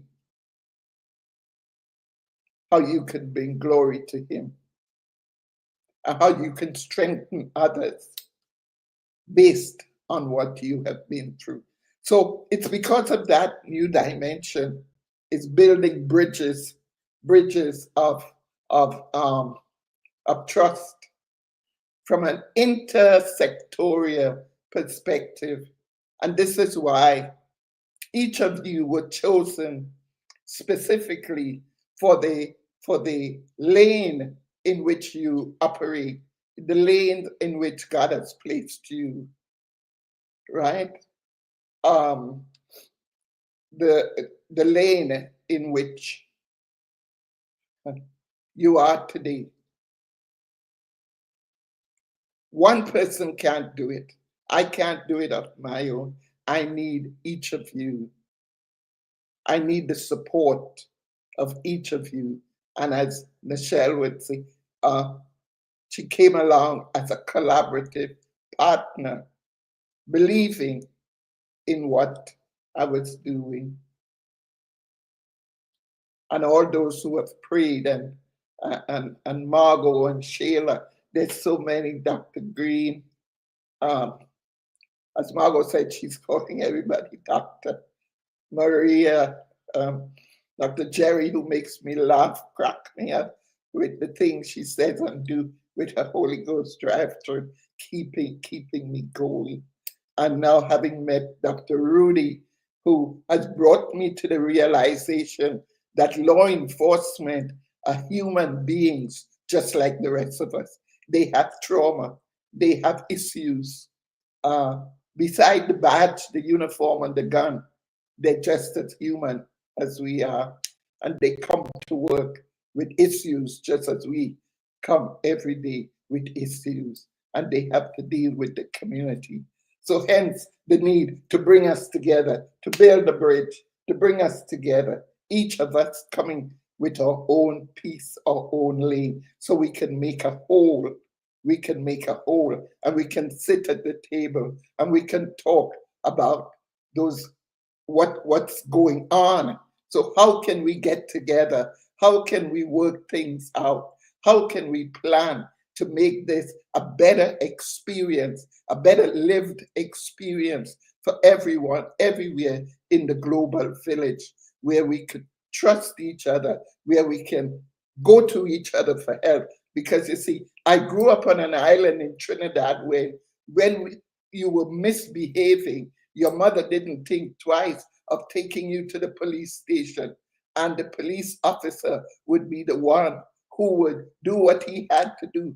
When you left the police station, those young boys would be as straight as a pin, because whatever the policeman said to them, they wouldn't give their mothers or fathers any more trouble. We grew up like that, where we needed each other. We depended on each other.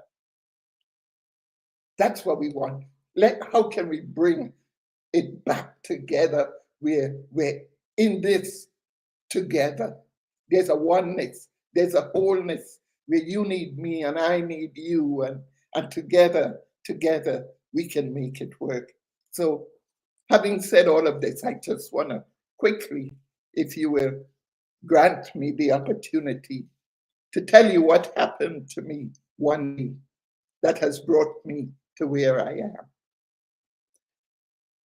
One day, my soul just opened up and things began. It started happening. Things I can't quite explain.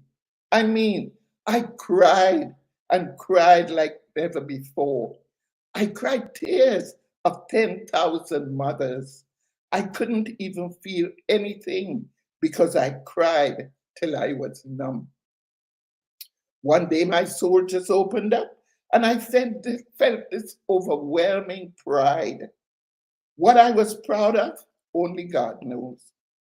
Like the pride of 100,000 fathers basking in the glory of their newborn sons, I was grinning from ear to ear. One day my soul just opened up and I started laughing. And I laughed for what seemed like forever.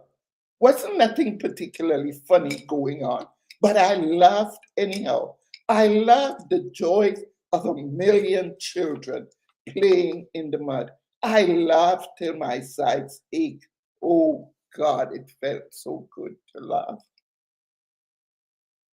One day my soul just opened up. There were revelations, annihilations, and resolutions, feelings of doubt and betrayal, vengeance and forgiveness, memories of things I'd seen and done before, of places I'd been, although I didn't know when there were lives I'd lived, people I'd loved, battles I'd fought, victories I'd won, and wars I'd lost. One day my soul just opened up and outpoured all things I'd been hiding and denying and living through that had just happened moments before. You see, one day my soul just opened up. I decided I was good and ready. I was good and ready to surrender my life to God. So with my soul wide open, I sat down and I wrote her a note and told her so, that I am ready. You see, one day my soul just opened up and I wasn't ready to be in therapy. Oh yes. The therapist needs a therapist. The doctor needs a doctor. The policeman needs a policeman. We all need each other. And it's because I had been brave enough to bare my soul to the therapist. That day, my soul just opened up, and I cried and I cried and I cried. I cried about all those things that I had hid before. I cried about all those things that were there that I was helping and ministering to others about, helping them to see the forest from the trees, and I could in no wise help myself. I cried because I had to remove the props that were keeping me up. Those things were not real. I cried because I had to face Shirley. I had to face her, come face to face with the decisions I made then. When I was young, I didn't know better. I made decisions based on where I was emotionally at the time. But now, because of where I am, I can look back and say, how could I have done that? I did it. All I can do is ask for forgiveness, but I can't change it. But what I could do now, I can go back and I can get Shirley. You see, I used to think that, okay, I'm no longer Shirley, I'm Regina now, I'm a different person. But no, I had to go back and bring Shirley and merge her with Regina, because Regina is only half, Shirley is the other half. I had to bring Shirley Regina together because that's who I am.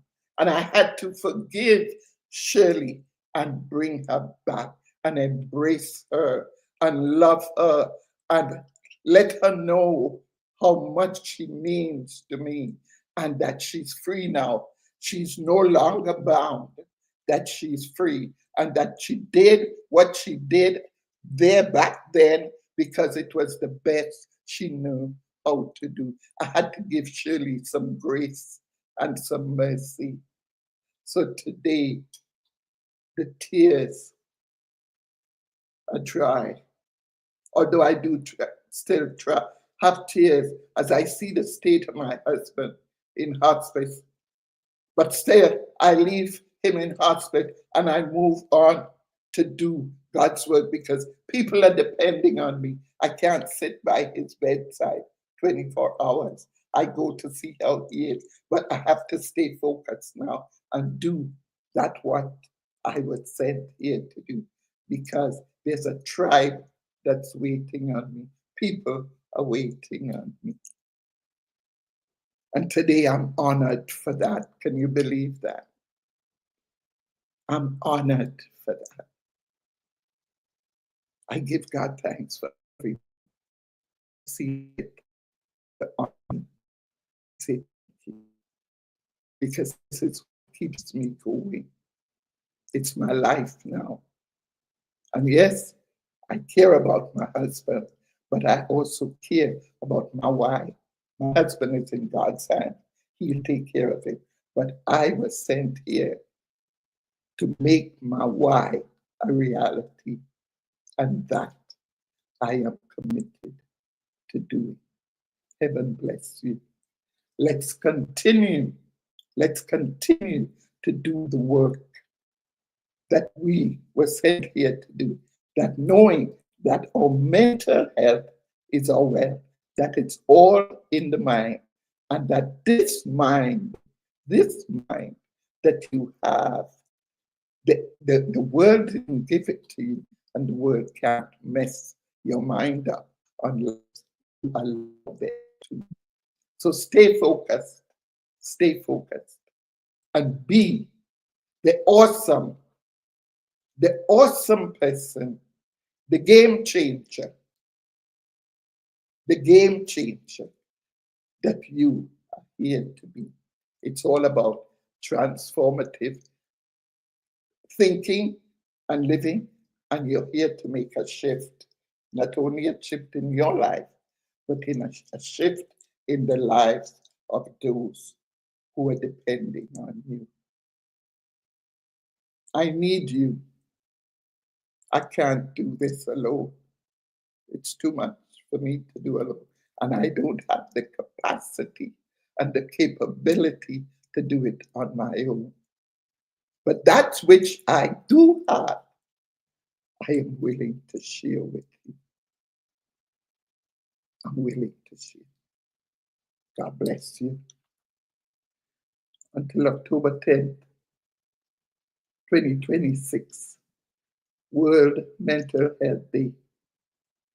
I'll see you in January when we do our town hall meeting. And I pray that you would get to see everything that everyone on this platform does, that they can help you. They can help you to achieve the things that you want to achieve. We have coaches, we have people who, like Maria, in gender-based violence, everything that we do. Okay, there it is. So you can stay in touch with the speakers. Let's see. It's Pastor Natalie.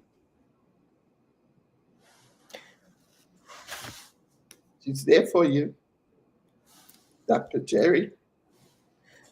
Dr. Jerry Beasley can be found on Facebook, on Instagram, JP in the Morning, Facebook, Jerry P. Beasley, and on YouTube, Jerry P. Beasley.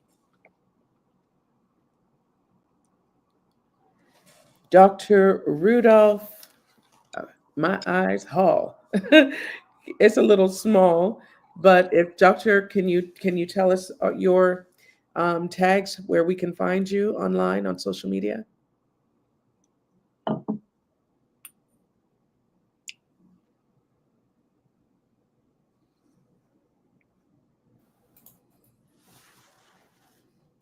So via LinkedIn, I'm available.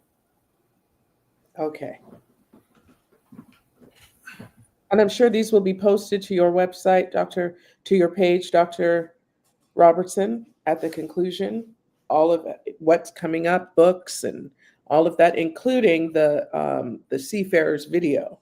Yes, I was just going to say to Laura, how can we get in touch with Laura?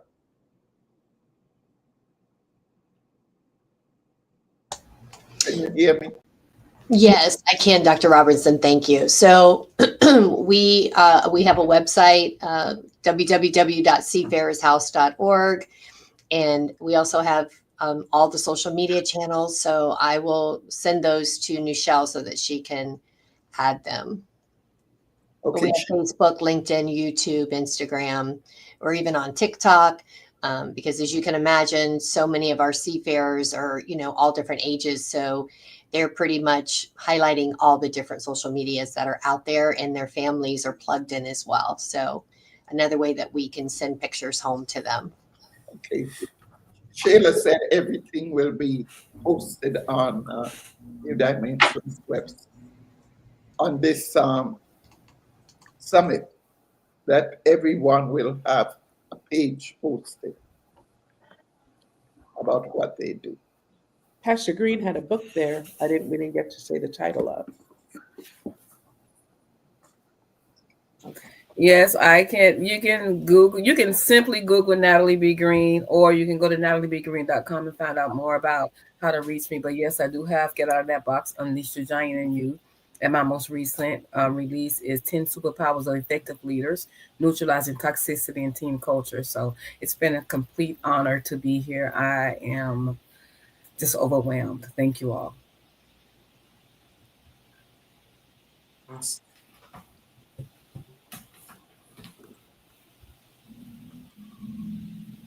Dr. Jerry, Mm-hmm.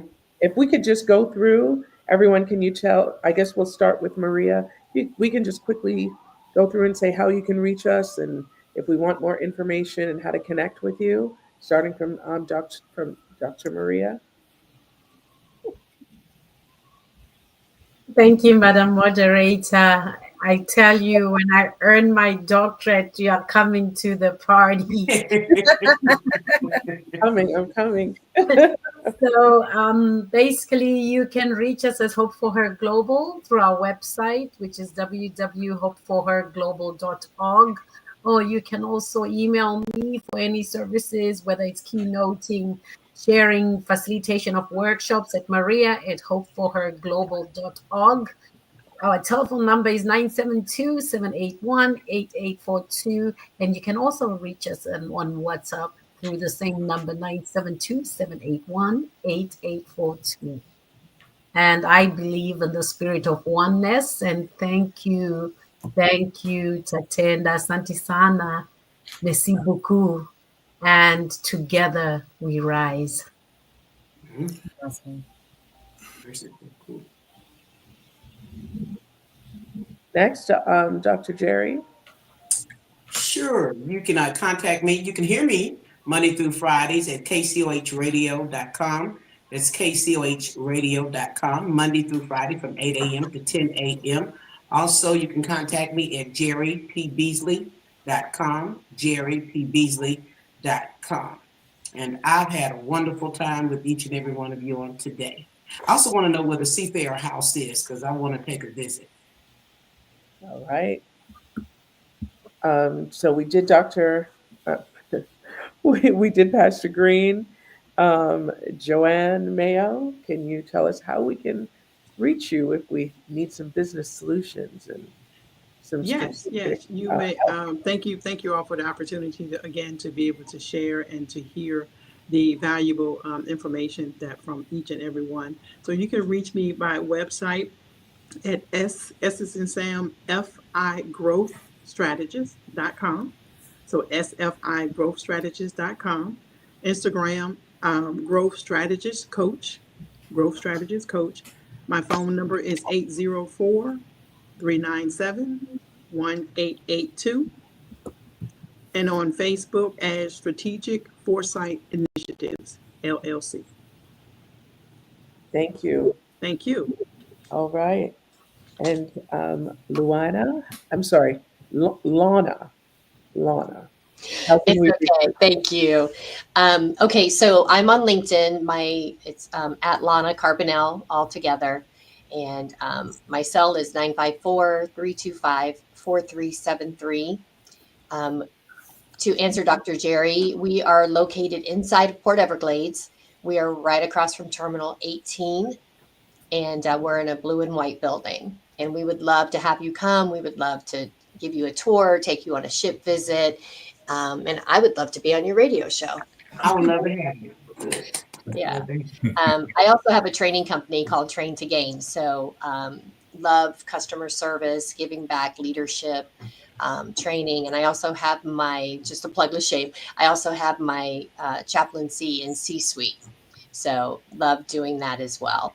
But Seafarers is my passion, and love helping and giving back every single day. And it has been an honor to be on this panel with each and every one of you.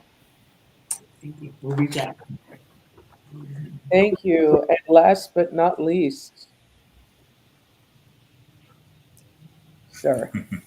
Yes, thank you very much again. This has been a wonderful opportunity and experience. I can be reached at admin@hallandharrisonsolutions.com or my personal email, rudolph.hall25@gmail.com. Our website is hallandharrisonsolutions.com, and I can be found on LinkedIn as well. Any opportunities that you think myself and my business partner, Rodney Harrison, would be able to assist with, we are more than welcome. We look forward to training not only just law enforcement, but any public facing agencies, whether it's public security or government agencies or private. So we have a lot of experience and a wealth of information and a drive and passion to share what we've learned over the years, good and bad, with folks who are in our communities. So thank you again for the opportunity. Okay. Thank you. Dr. Shirley? What about yourself? Yeah. Yeah. Oh, okay. Well, my name is Mocha Ochoa. You can reach me at Mocha International, www.mochainternational.com. I am a publisher, historian. I am an archive of stories that were not meant to survive. The last book that we did was the book from the oldest living survivor of the Tulsa Race Massacre, Dr. Viola Ford Fletcher. Might as well be. She's 111. I think she's earned. She is the oldest author in the world. I don't think a lot of folks know that the oldest author in the world is actually a woman, and she lives in Tulsa, Oklahoma. And what if trauma could imagine that trauma birthed the oldest author in the world? She's now 111 and still going in Tulsa, Oklahoma. Wow. And that's me.